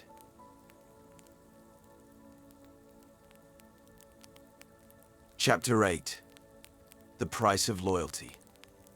As dawn broke over the ancient grove, Sverre and Gunnar set out, their resolve hardened by the knowledge of what lay ahead. The silence between them had grown into a mutual understanding, a truce born not of friendship but necessity. They moved like shadows through the land, crossing streams and scaling rocky inclines until they reached the place whispered of in both Midgard and Helheim, the Temple of the Forgotten, an ancient site dedicated to the goddesses of fate and death. Here, among these towering stones, Sverre knew he would confront Ingmar, the former warlord whose rage now threatened the 9 realms. They approached the temple's entrance, a stone archway flanked by ancient runes that pulsed faintly with the green glow of spectral energy. Mist hung thick in the air, and Sverre felt the weight of the underworld pressing down upon him. This place was a doorway between life and death, where only the most dishonored of souls lingered, refusing to accept their fate. Gunnar glanced at Sverre, his gaze shadowed by doubt. "Are you certain of this?" he asked, his voice barely above a whisper. "If we enter, there may be no way back." Sverre looked at the stone archway, the faint green glow reflecting in his eyes. "My fate was sealed the moment I made my pact with Hel. What remains now is the choice to protect the realms I once swore to defend." With a nod, Gunnar stepped through the archway, Sverre close behind. The temple was vast, its cavernous halls echoing with the whispers of the dead. Torches cast flickering shadows on the walls, illuminating faded murals of warriors from eras long past. But at the heart of the temple, standing on a raised platform, was Ingmar. Ingmar turned as they approached, a twisted smile crossing his face. He stood taller than Sverre remembered, his form infused with the Jotun's dark magic. His armor, once the shining steel of a king, was now tarnished and twisted, its surface etched with symbols of defiance and wrath. His eyes burned with a green light, the same eerie glow that had seeped into the spirits Sverre had encountered. "So, the Warden of Hell has come to greet me," Ingmar sneered. His gaze shifted to Gunnar, a flicker of amusement crossing his face. "And you've brought an old friend. Fitting that you should both witness the fall of everything you once held dear." Sverre held his gaze steady. "You are no king, Ingmar. You are a traitor to both life and death. Your rage is nothing but a tool, a weapon wielded by the Jotun." At the mention of the Jotun, Ingmar's smile faltered, replaced by a flash of bitterness. "The Jotun seeks power, yes, but so do I. I will be free of this cursed afterlife, and if that means tearing down the walls of Helheim itself, so be it. I will return to Midgard and reclaim the throne I lost." Gunnar stepped forward, his spectral form flickering in the dim light. "You think you're powerful, Ingmar, but you're a pawn in the Jotun's game. He'll use you to weaken Helheim and leave you to rot." Ingmar's eyes narrowed. I am no pawn. I am a force of vengeance, a king who refuses to be forgotten. Sverk drew his sword, its runes glowing faintly in the mist-filled air. Your time has passed, Ingmar. The dishonored dead belong in Helheim, not in Midgard. And I am here to make certain that you stay bound.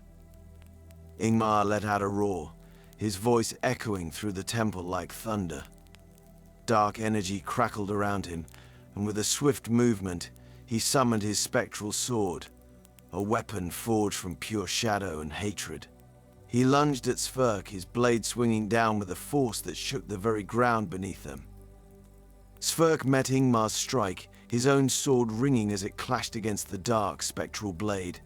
The impact sent shockwaves through his arms, but he stood firm, pushing back with a force born of both rage and duty. They moved like titans locked in a deadly dance, each swing of their swords casting ghostly light across the temple walls. Gunnar circled around, his own blade drawn, seeking an opening to strike at Ingmar. But Ingmar's power was immense, his movements quick and precise, a reflection of the dark magic the Jotun had bestowed upon him. With every blow, the green glow of spectral energy intensified, filling the temple with an otherworldly light. Do you see, Sverk?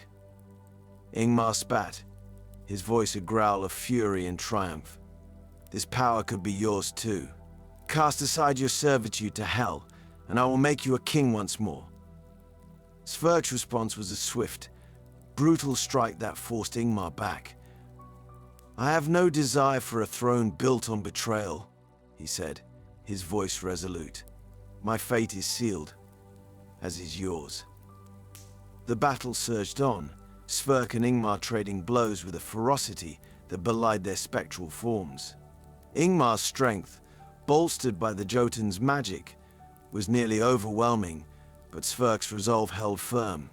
He could feel the weight of Hel's bond, her cold presence steadying his movements, as though the very power of Helheim flowed through his veins. Then, with a sudden movement, Gunnar struck. He lunged forward, his blade slicing into Ingmar's side, sending a burst of green light flaring across the room. Ingmar staggered, his expression contorting with pain and rage. But instead of falling, he drew on the energy surrounding him, his form swelling with dark power. With a roar, Ingmar unleashed a wave of energy that sent Gunnar sprawling across the floor, his spectral form flickering dangerously. Sverk tightened his grip on his sword, his gaze locked on Ingmar's face. This was no longer a fight for vengeance. It was a battle for the very balance of the realms. Sverk focused, feeling the connection to Helheim surge within him. He reached deep into the pact he had forged, drawing on the strength that Hel had granted him all those centuries ago.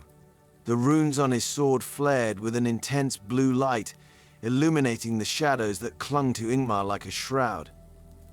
Ingmar let out a snarl of frustration, his grip on his own spectral sword tightening.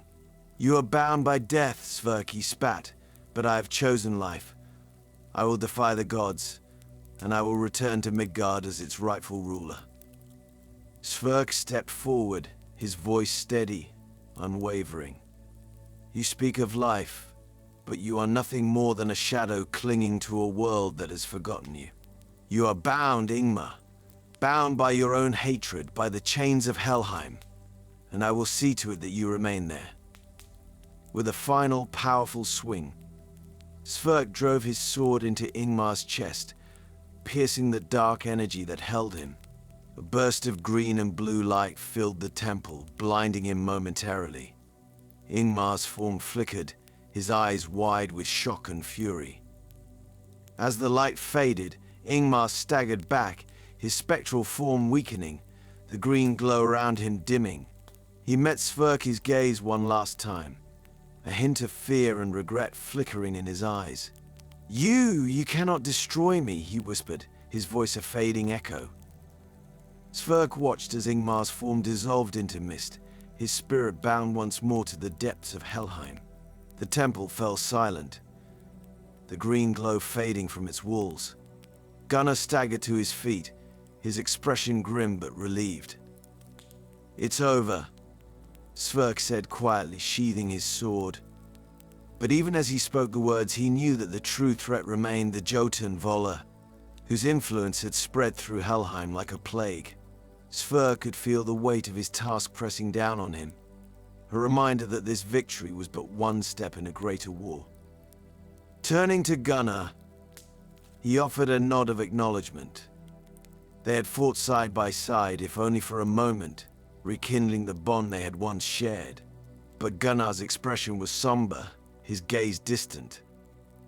"Do you think the Jotun will simply stop now that Ingmar is gone?" Gunnar asked, his voice low. "Vollar's hatred runs deeper than any of us understand." Sverk met his gaze, his expression resolute. "Then we face him together as we once faced death in life. This battle is far from over." Gunnar nodded in reply, but Sverk saw a faint smile on his face. They left the temple, the shadows of their past trailing behind them. The path ahead would be filled with even greater trials, but Sverk knew that as long as he held his honor, as long as he remained true to his oath, he would continue to fight for Midgard, for Helheim, and for the fragile balance between life and death. Chapter 9. The Gathering Storm.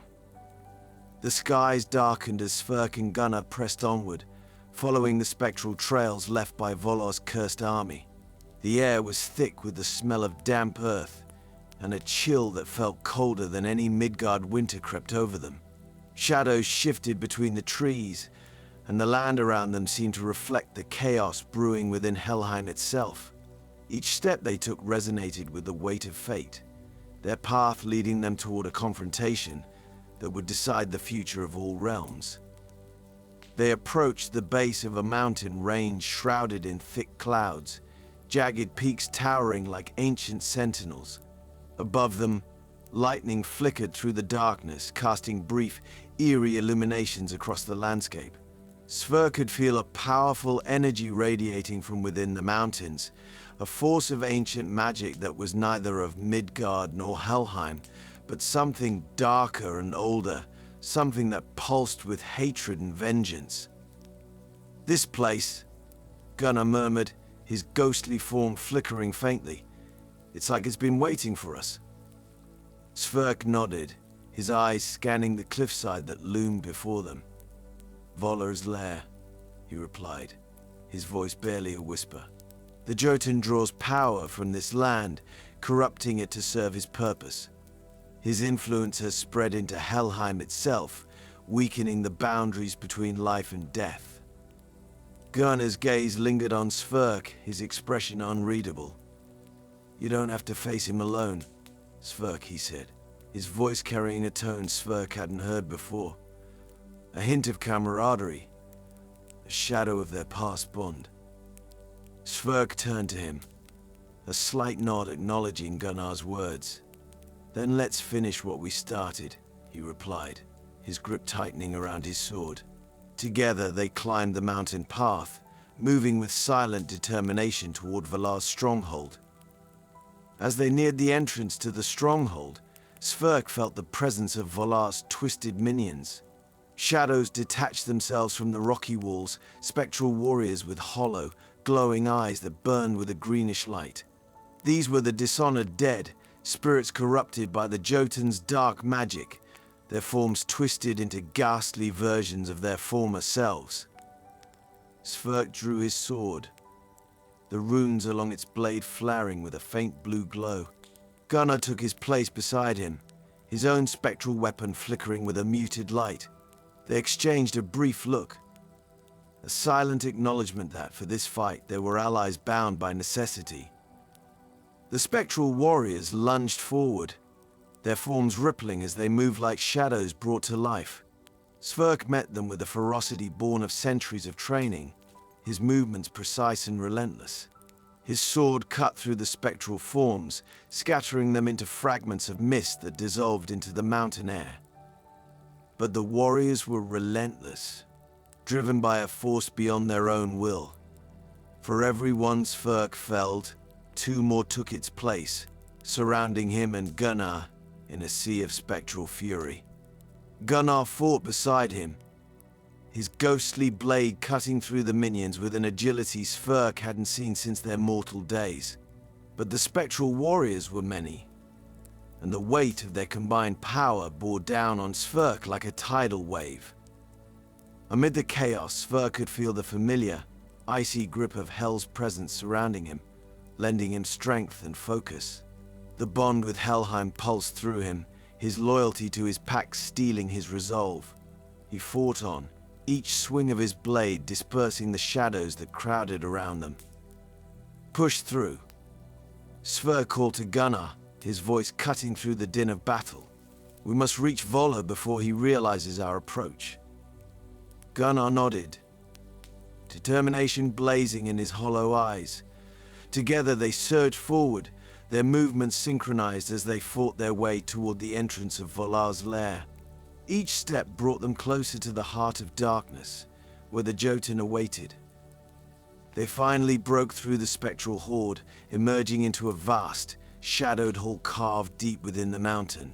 Columns of ancient stone rose to the ceiling, each etched with runes that pulse faintly with Volar's dark magic. At the far end of the hall, standing before a throne of blackened rock, was the Jotun himself. Volar's form was massive, his skin as pale as moonlight, crisscrossed with scars that spoke of countless battles fought against gods and mortals alike. His eyes glowed with a fierce intelligence, a mind steeped in bitterness and wrath. As Sverk and Gunnar entered, he fixed them with a calculating gaze, his lips curling into a sneer. "So, the Warden of Hell himself has come to visit," Volar drawled, his voice a rumbling growl that echoed through the hall. "And you've brought an old ghost with you. How quaint." Sverk stepped forward, his gaze unyielding. "Your influence over the dead ends here, Volar. I will not allow you to tear down the realms for your vengeance." Volar's laughter was cold and mocking. "Allow," he scoffed. "You are nothing more than Hell's puppet, a slave bound by oaths that even death cannot break. I am offering you freedom, Sverk. Abandon your chains, join me, and together we will shatter the gods' hold over these realms." Gunnar glared at Volar, his spectral form bristling with defiance. "You seek only chaos. Sverk is bound by honor, something you can never understand." But Volar ignored Gunnar, his gaze fixed on Sverk. "Think of it, Sverk. No more Helheim, no more servitude. You would be free to roam the realms, free of Hell's grip. Isn't that what you truly desire?" Sverk felt a pang of temptation flicker within him, a whisper of longing for the life he'd left behind. But he shook his head, his resolve hardening. "I chose my fate, Volar. I will not betray it." Volar's expression twisted into a snarl, his eyes blazing with fury. "Then you are a fool," he spat, "and you will suffer the consequences of your loyalty." With a sweep of his arm, Volar summoned a surge of dark energy that crackled through the hall, the force of it so intense that it sent Sverk and Gunnar staggering backward. The air grew thick with malice, and Sverk could feel the weight of Volar's wrath pressing down upon him, like the closing of a tomb. Sverk raised his sword, the runes flaring to life as he channeled the strength of Helheim. Gunnar moved beside him, the two of them standing against the immense power of the Jotun. Volar let out a roar, his form swelling with dark energy, and he lunged toward them with the ferocity of a beast unleashed. The clash was like thunder, their weapons meeting with a force that sent shockwaves through the stone hall.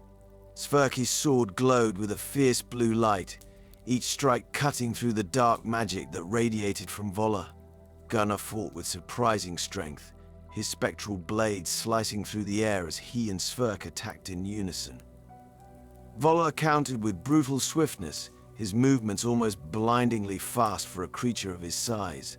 Shadows coiled around him, forming dark tendrils that lashed out at Sverke and Gunnar, forcing them to dodge and weave through the onslaught. Sverke could feel the intensity of the battle taking its toll, each swing of his sword draining his energy as he fought against Valar's relentless fury. But he held firm, drawing strength from his pact with Hel, the bond that tethered him to his duty and his honor.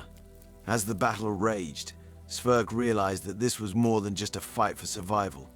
It was a test of his loyalty, his resolve, and his will to uphold the balance of the realms.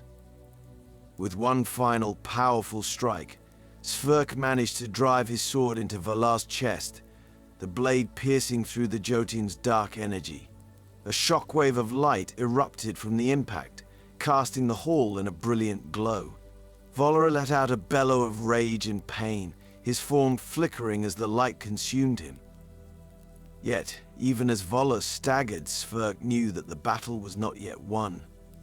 The Jotun's power was ancient, rooted in a hatred that transcended mortal understanding. The final reckoning awaited, and Sverke braced himself for the ultimate test that would determine the fate of the realms. Chapter 10. The Final Reckoning. Valar staggered, the light from Sverke's sword searing through the dark energy that surrounded him. Yet even as the wound festered, the Jotun's rage burned hotter. Shadows coiled around him, knitting the wound closed with tendrils of dark magic, and he rose to his full height, towering over Sverke and Gunnar. "Did you truly think you could defeat me?"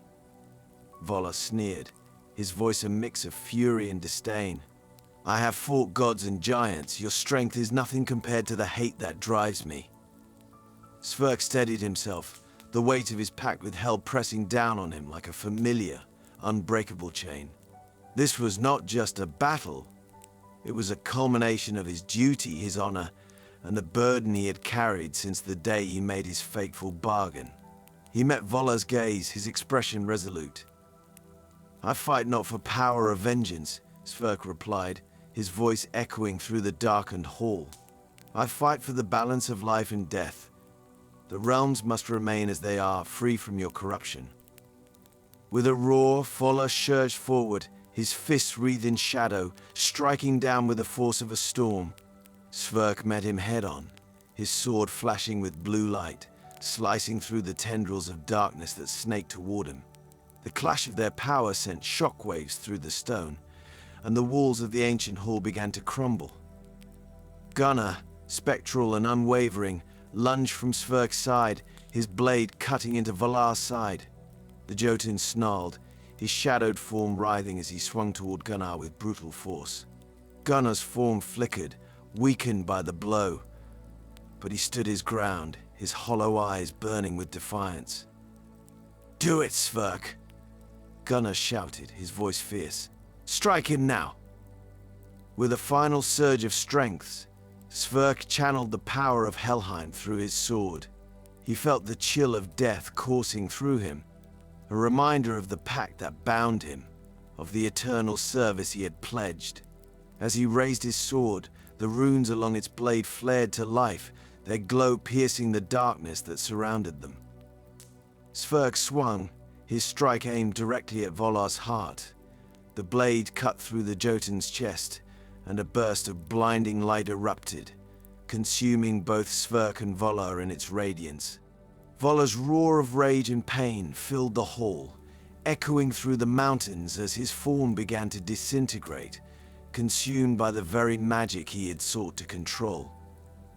The light faded, and Sverke fell to his knees, his strength drained, the weight of his duty finally easing.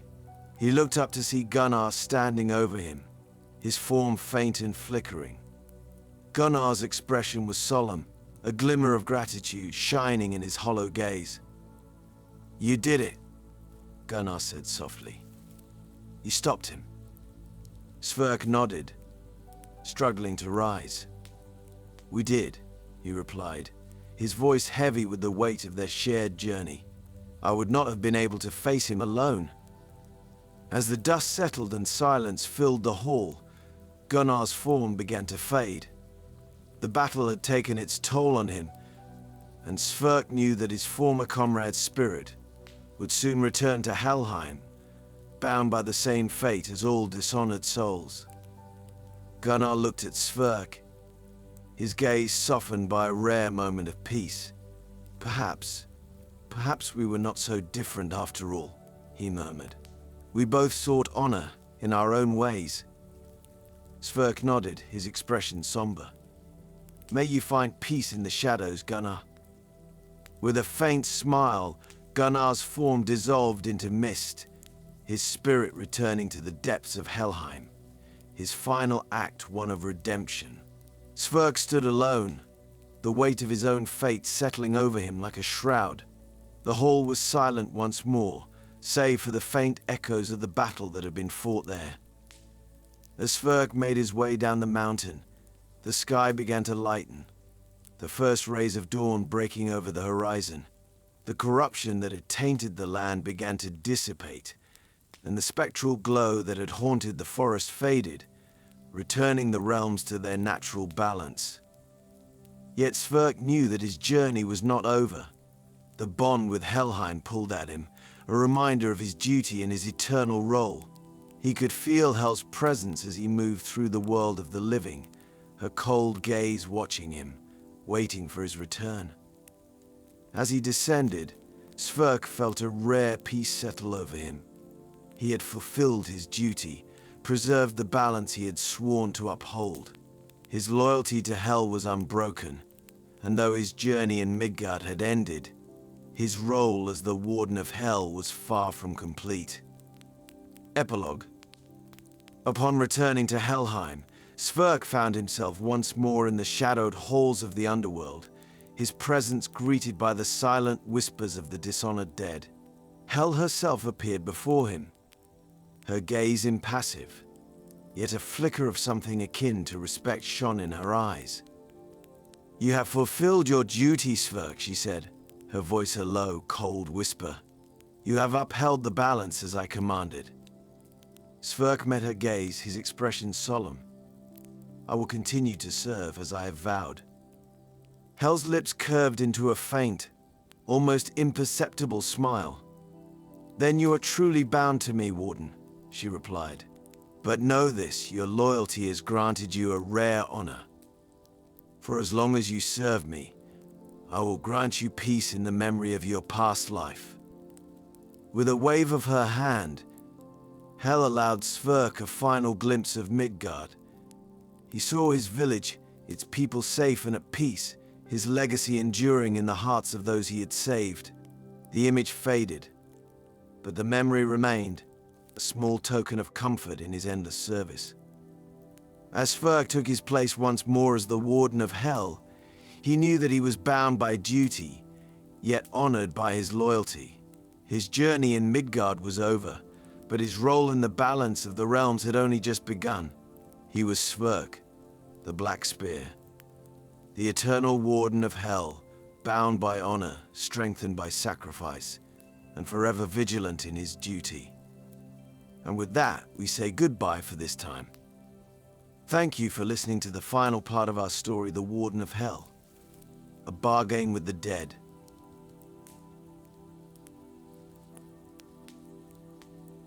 In a quiet village nestled between mountains and forest, young Sigrun dreamed of becoming a shield maiden, yet she felt untested and uncertain of her path. One evening as her mother told tales of the World Tree that binds all realms, Sigrun learned of a whisper that Yggdrasil sends to those who seek their purpose. Captivated by this legend, she set her heart on hearing the whisper for herself. One night, drawn by a faint melody drifting from the forest, Sigrun stepped into the woods, ready to follow the song wherever it led. Alongside a fox with knowing eyes and a companion named Bjorn, she would uncover a strength deeper than any sword, a strength born of kindness, courage, and compassion. Welcome to Hugin and Munin Stories. This is our story, The Whisper of Yggdrasil, Sigrun's Journey of Heart. Chapter 1. The Melody in the Forest. The sun was sinking behind the mountains, casting a soft golden glow over the village as Sigrun sat beside the hearth, listening intently to her mother's voice. It was a voice woven from warmth and wisdom, each word carrying a spark of ancient magic. Her mother was recounting tales of the 9 realms, tales Sigrun had heard many times but which always felt new. And at the center of all realms, her mother murmured, stands the great world tree. Its roots burrow into the depths, and its branches stretch to the stars, binding all things together. Every so often, they say, Yggdrasil sends out a whisper, a message to those who seek purpose, to those ready to listen. Sigrun's heart thudded. Her thoughts stirred with wonder at the idea of such a whisper, a secret only the bravest could hear. Her mother's stories had always captivated her, but tonight was different. She felt an ache in her chest, a yearning she couldn't quite understand. Could Yggdrasil's whisper be waiting for her? As night descended and her family drifted off to sleep, Sigrun found herself restless. She lay in bed, eyes fixed on the wooden beams of the ceiling, listening to the faint murmurs of the forest outside her window. Finally, she slipped from her bed, draped her cloak around her shoulders, and crept outside. The forest seemed alive under the moonlight, casting shadows that danced with the faint rustle of leaves. Then, just as she reached the edge of the trees, she heard it, a soft, almost inaudible melody, like the faint plucking of strings or the murmur of wind through branches. The sound drifted toward her, lilting and elusive, vanishing the moment she strained to listen, and returning when she relaxed her mind. Her heart pounded.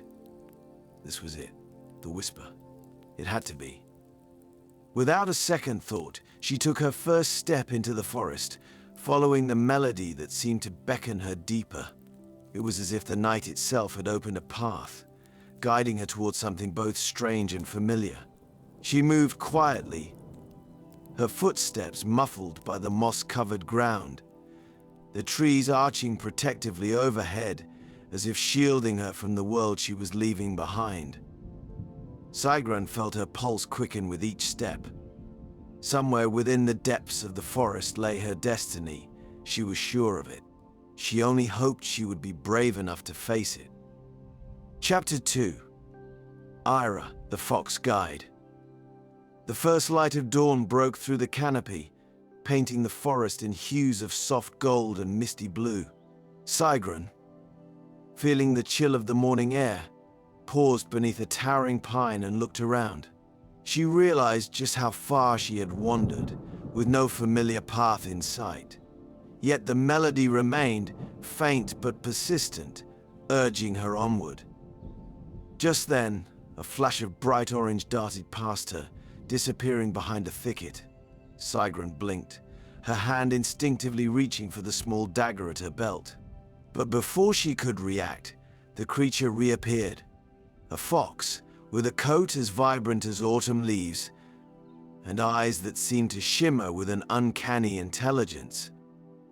The fox sat still, gazing at her intently. Sigrun relaxed, sensing no threat. The fox tilted its head as if inviting her to follow, and, feeling a tug of curiosity, she did. "Are you leading me somewhere?" Sigrun whispered as she carefully stepped through the underbrush. The fox turned, took a few graceful steps, then looked back, waiting patiently until Sigrun followed. It seemed to know these woods intimately, guiding her along hidden trails, beneath archways of ancient oaks, and past clusters of mushrooms that glistened with dew. Sigrun felt both awe and a strange comfort with a new companion, who seemed to walk with the assurance of a wise guide.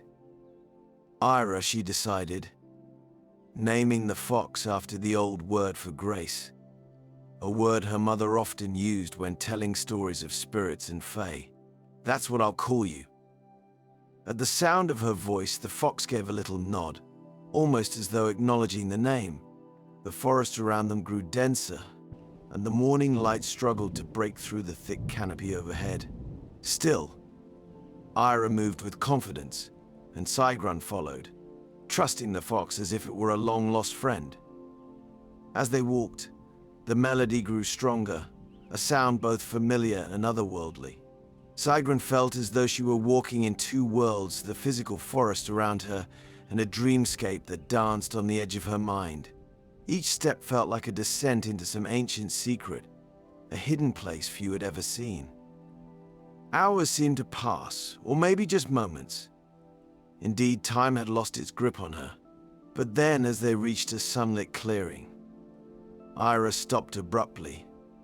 On the far side stood a figure, half shadowed by a tree, a young man, sturdy and broad-shouldered, with a thoughtful expression in his eyes. "Hello?" Sigrun called, uncertain. The young man straightened, surprised to see her. "Are you lost?" he asked, a hint of a smile tugging at the corner of his mouth. Sigrun shook her head, her resolve returning. "No, I'm on a journey." She hesitated, then added, "I'm following Wogdersil's whisper." The young man's eyes lit with interest. "A whisper, you say? I've heard of such things in the stories my father told, but never thought they could be real." He looked at her with a mixture of admiration and curiosity. "My name is Bjorn," he said, extending a hand. Sigrun took it, smiling. "I'm Sigrun, and this is Ira." Bjorn laughed softly as he regarded the fox. "A fine guide, I'd say." He looked back at her, a sense of shared purpose in his eyes. "I would like to join you, if you'll have me." The melody seemed to grow stronger in Sigrun's ears, as though welcoming Bjorn's company. She glanced down at Ira, who gazed up at her with knowing eyes. It felt right. With a nod, she agreed, and together, the three set off once more, their hearts bound by a quest that none fully understood but all felt drawn toward. Chapter 3. Trials and Wisdom. The forest seemed to change around them as they journeyed deeper, becoming denser and more mysterious. Shadows grew longer, and strange shapes seemed to flicker at the edges of their vision, like memories that couldn't quite be grasped. Sigrun felt a chill pass over her, and even Bjorn, with his confident stride, appeared wary. But Ira moved forward without hesitation, guiding them like a flicker of flame in the dark. Before long, they came upon their first true obstacle, a river, its waters dark and swift, shimmering under the dappled forest light. The river had no bridge, no stones to cross. Its current whispered and murmured, seeming to speak in an old, forgotten tongue. Bjorn stepped forward, peering across. "We could try swimming, but the water looks deep. And fast." Sigrun shook her head. Something in her heart told her this was no ordinary river. "No, I don't think we're meant to cross like that." Ira padded up to the river's edge, her sharp eyes fixed on the water. She gave a short bark, as if to call their attention, then stepped back, gazing at them both with an intensity that made Sigrun shiver. "I think," Sigrun said slowly, "I think this river is testing us. It won't let us pass unless we're pure of heart." Bjorn looked at her with a mixture of skepticism and wonder. Pure of heart. Is that even something we can know about ourselves? Sigrun took a deep breath and stepped forward, kneeling by the river. The water's murmurs grew louder, filling her ears with a sound that was both inviting and forbidding. Closing her eyes, she let her mind clear, focusing on the purpose that had brought her here. She was not yet a warrior, not yet a shield maiden, but she carried a hope in her heart to bring kindness, courage, and strength to those around her. In her mind's eye, she could see her village, her family, her mother's stories, and the whisper of Yggdrasil guiding her steps. When she opened her eyes, she found herself standing on the other side of the river, her feet dry, the world bathed in a soft, ethereal glow. Bjorn's jaw dropped. "How did you?" But then he smiled, his expression one of determination mixed with awe. Without hesitation, he closed his eyes, breathing deeply, and took a step forward. Moments later, he too stood by her side, his eyes wide with wonder. Only Ira remained on the other side, watching them both with her mysterious gaze. Then, with a graceful leap, she bounded over the river, landing lightly beside them, her eyes twinkling as if to say, "I knew you could do it." Together, the trio continued, a sense of unity binding them as they ventured further. Each step they took, Sigrun felt her heart grow stronger, as though each trial was shaping her in ways she couldn't yet understand. As they walked, they encountered other small tests, a dense thicket that forced them to find hidden paths, a misty clearing that spun them in circles until they trusted their instincts over their sight. With each trial, Sigrun felt her bond with Ira and Bjorn deepen, a quiet understanding blossoming among them. Finally, as the sun dipped low and the forest began to glow with the golden hues of dusk, they reached a grove of ancient trees. The whispering melody they had been following all along grew louder, echoing in the silence around them, a promise of something profound waiting just beyond the trees. Chapter 4. The Whisper of Yggdrasil. In the heart of the ancient grove stood a tree unlike any Sigrun had ever seen. Its bark was deep and dark, etched with patterns that seemed to shift under the fading light, and its roots twisted like the coils of an endless knot, delving deep into the earth. This was no ordinary tree, it felt sacred, a living echo of the world tree itself. The melody which had guided them all this way grew into a clear voice, not loud, but filling every corner of the grove with a gentle, resonant power.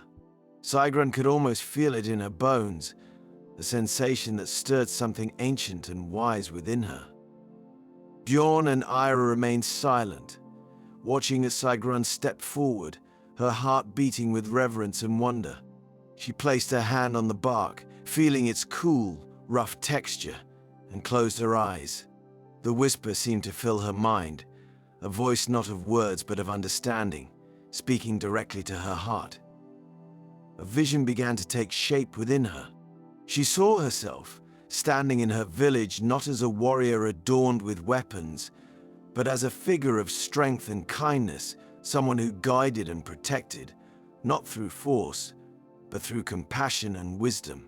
She understood now that the call she had heard was not a summons to battle, but to something deeper and quieter, a strength that lived within her all along. The whisper spoke to her of the interconnectedness of all things, of trees and rivers, people and creatures, each bound to one another by unseen threads. True strength, it told her, was found not only in courage but in the willingness to be kind, and the bravery to show compassion, even in the face of hardship. As the vision faded, Sigrun opened her eyes, feeling a new clarity. She was not yet a shield maiden, but she was already strong. The journey had taught her that her purpose was not something she could find by wielding a sword alone. It was in how she chose to walk her path each day. Beside her, Bjorn offered a soft, knowing smile. It was as if he too had glimpsed her vision, understanding the wisdom she had gained. Ira's bright eyes met Sigrun's, and the fox gave a gentle nod as if to say, "Your journey has only begun." Together they turned to leave the grove. Sigrun looked back one last time, feeling a deep gratitude for the whisper that had guided her here, for the forest that had tested her, and for her newfound friends who had walked this path by her side. As they made their way back through the forest, the trees seemed friendlier, the path lighter. By the time they reached the edge of the woods, the sun had risen, bathing the village in the warm light of a new day. Her family welcomed her with open arms, sensing a quiet change in her. Years would pass, and Sigrun would grow into a wise and strong woman, beloved by her people not only for her courage but for her kindness. And in quiet moments, when the wind rustled through the trees, she would hear Yggdrasil's whisper, a reminder that her journey of heart was as important as any battle. Indeed, It was a reminder of the gentle strength that connected all things. And with that, we say goodbye for this time. Thank you for listening to our story, The Whisper of Yggdrasil, Sigrun's Journey of Heart.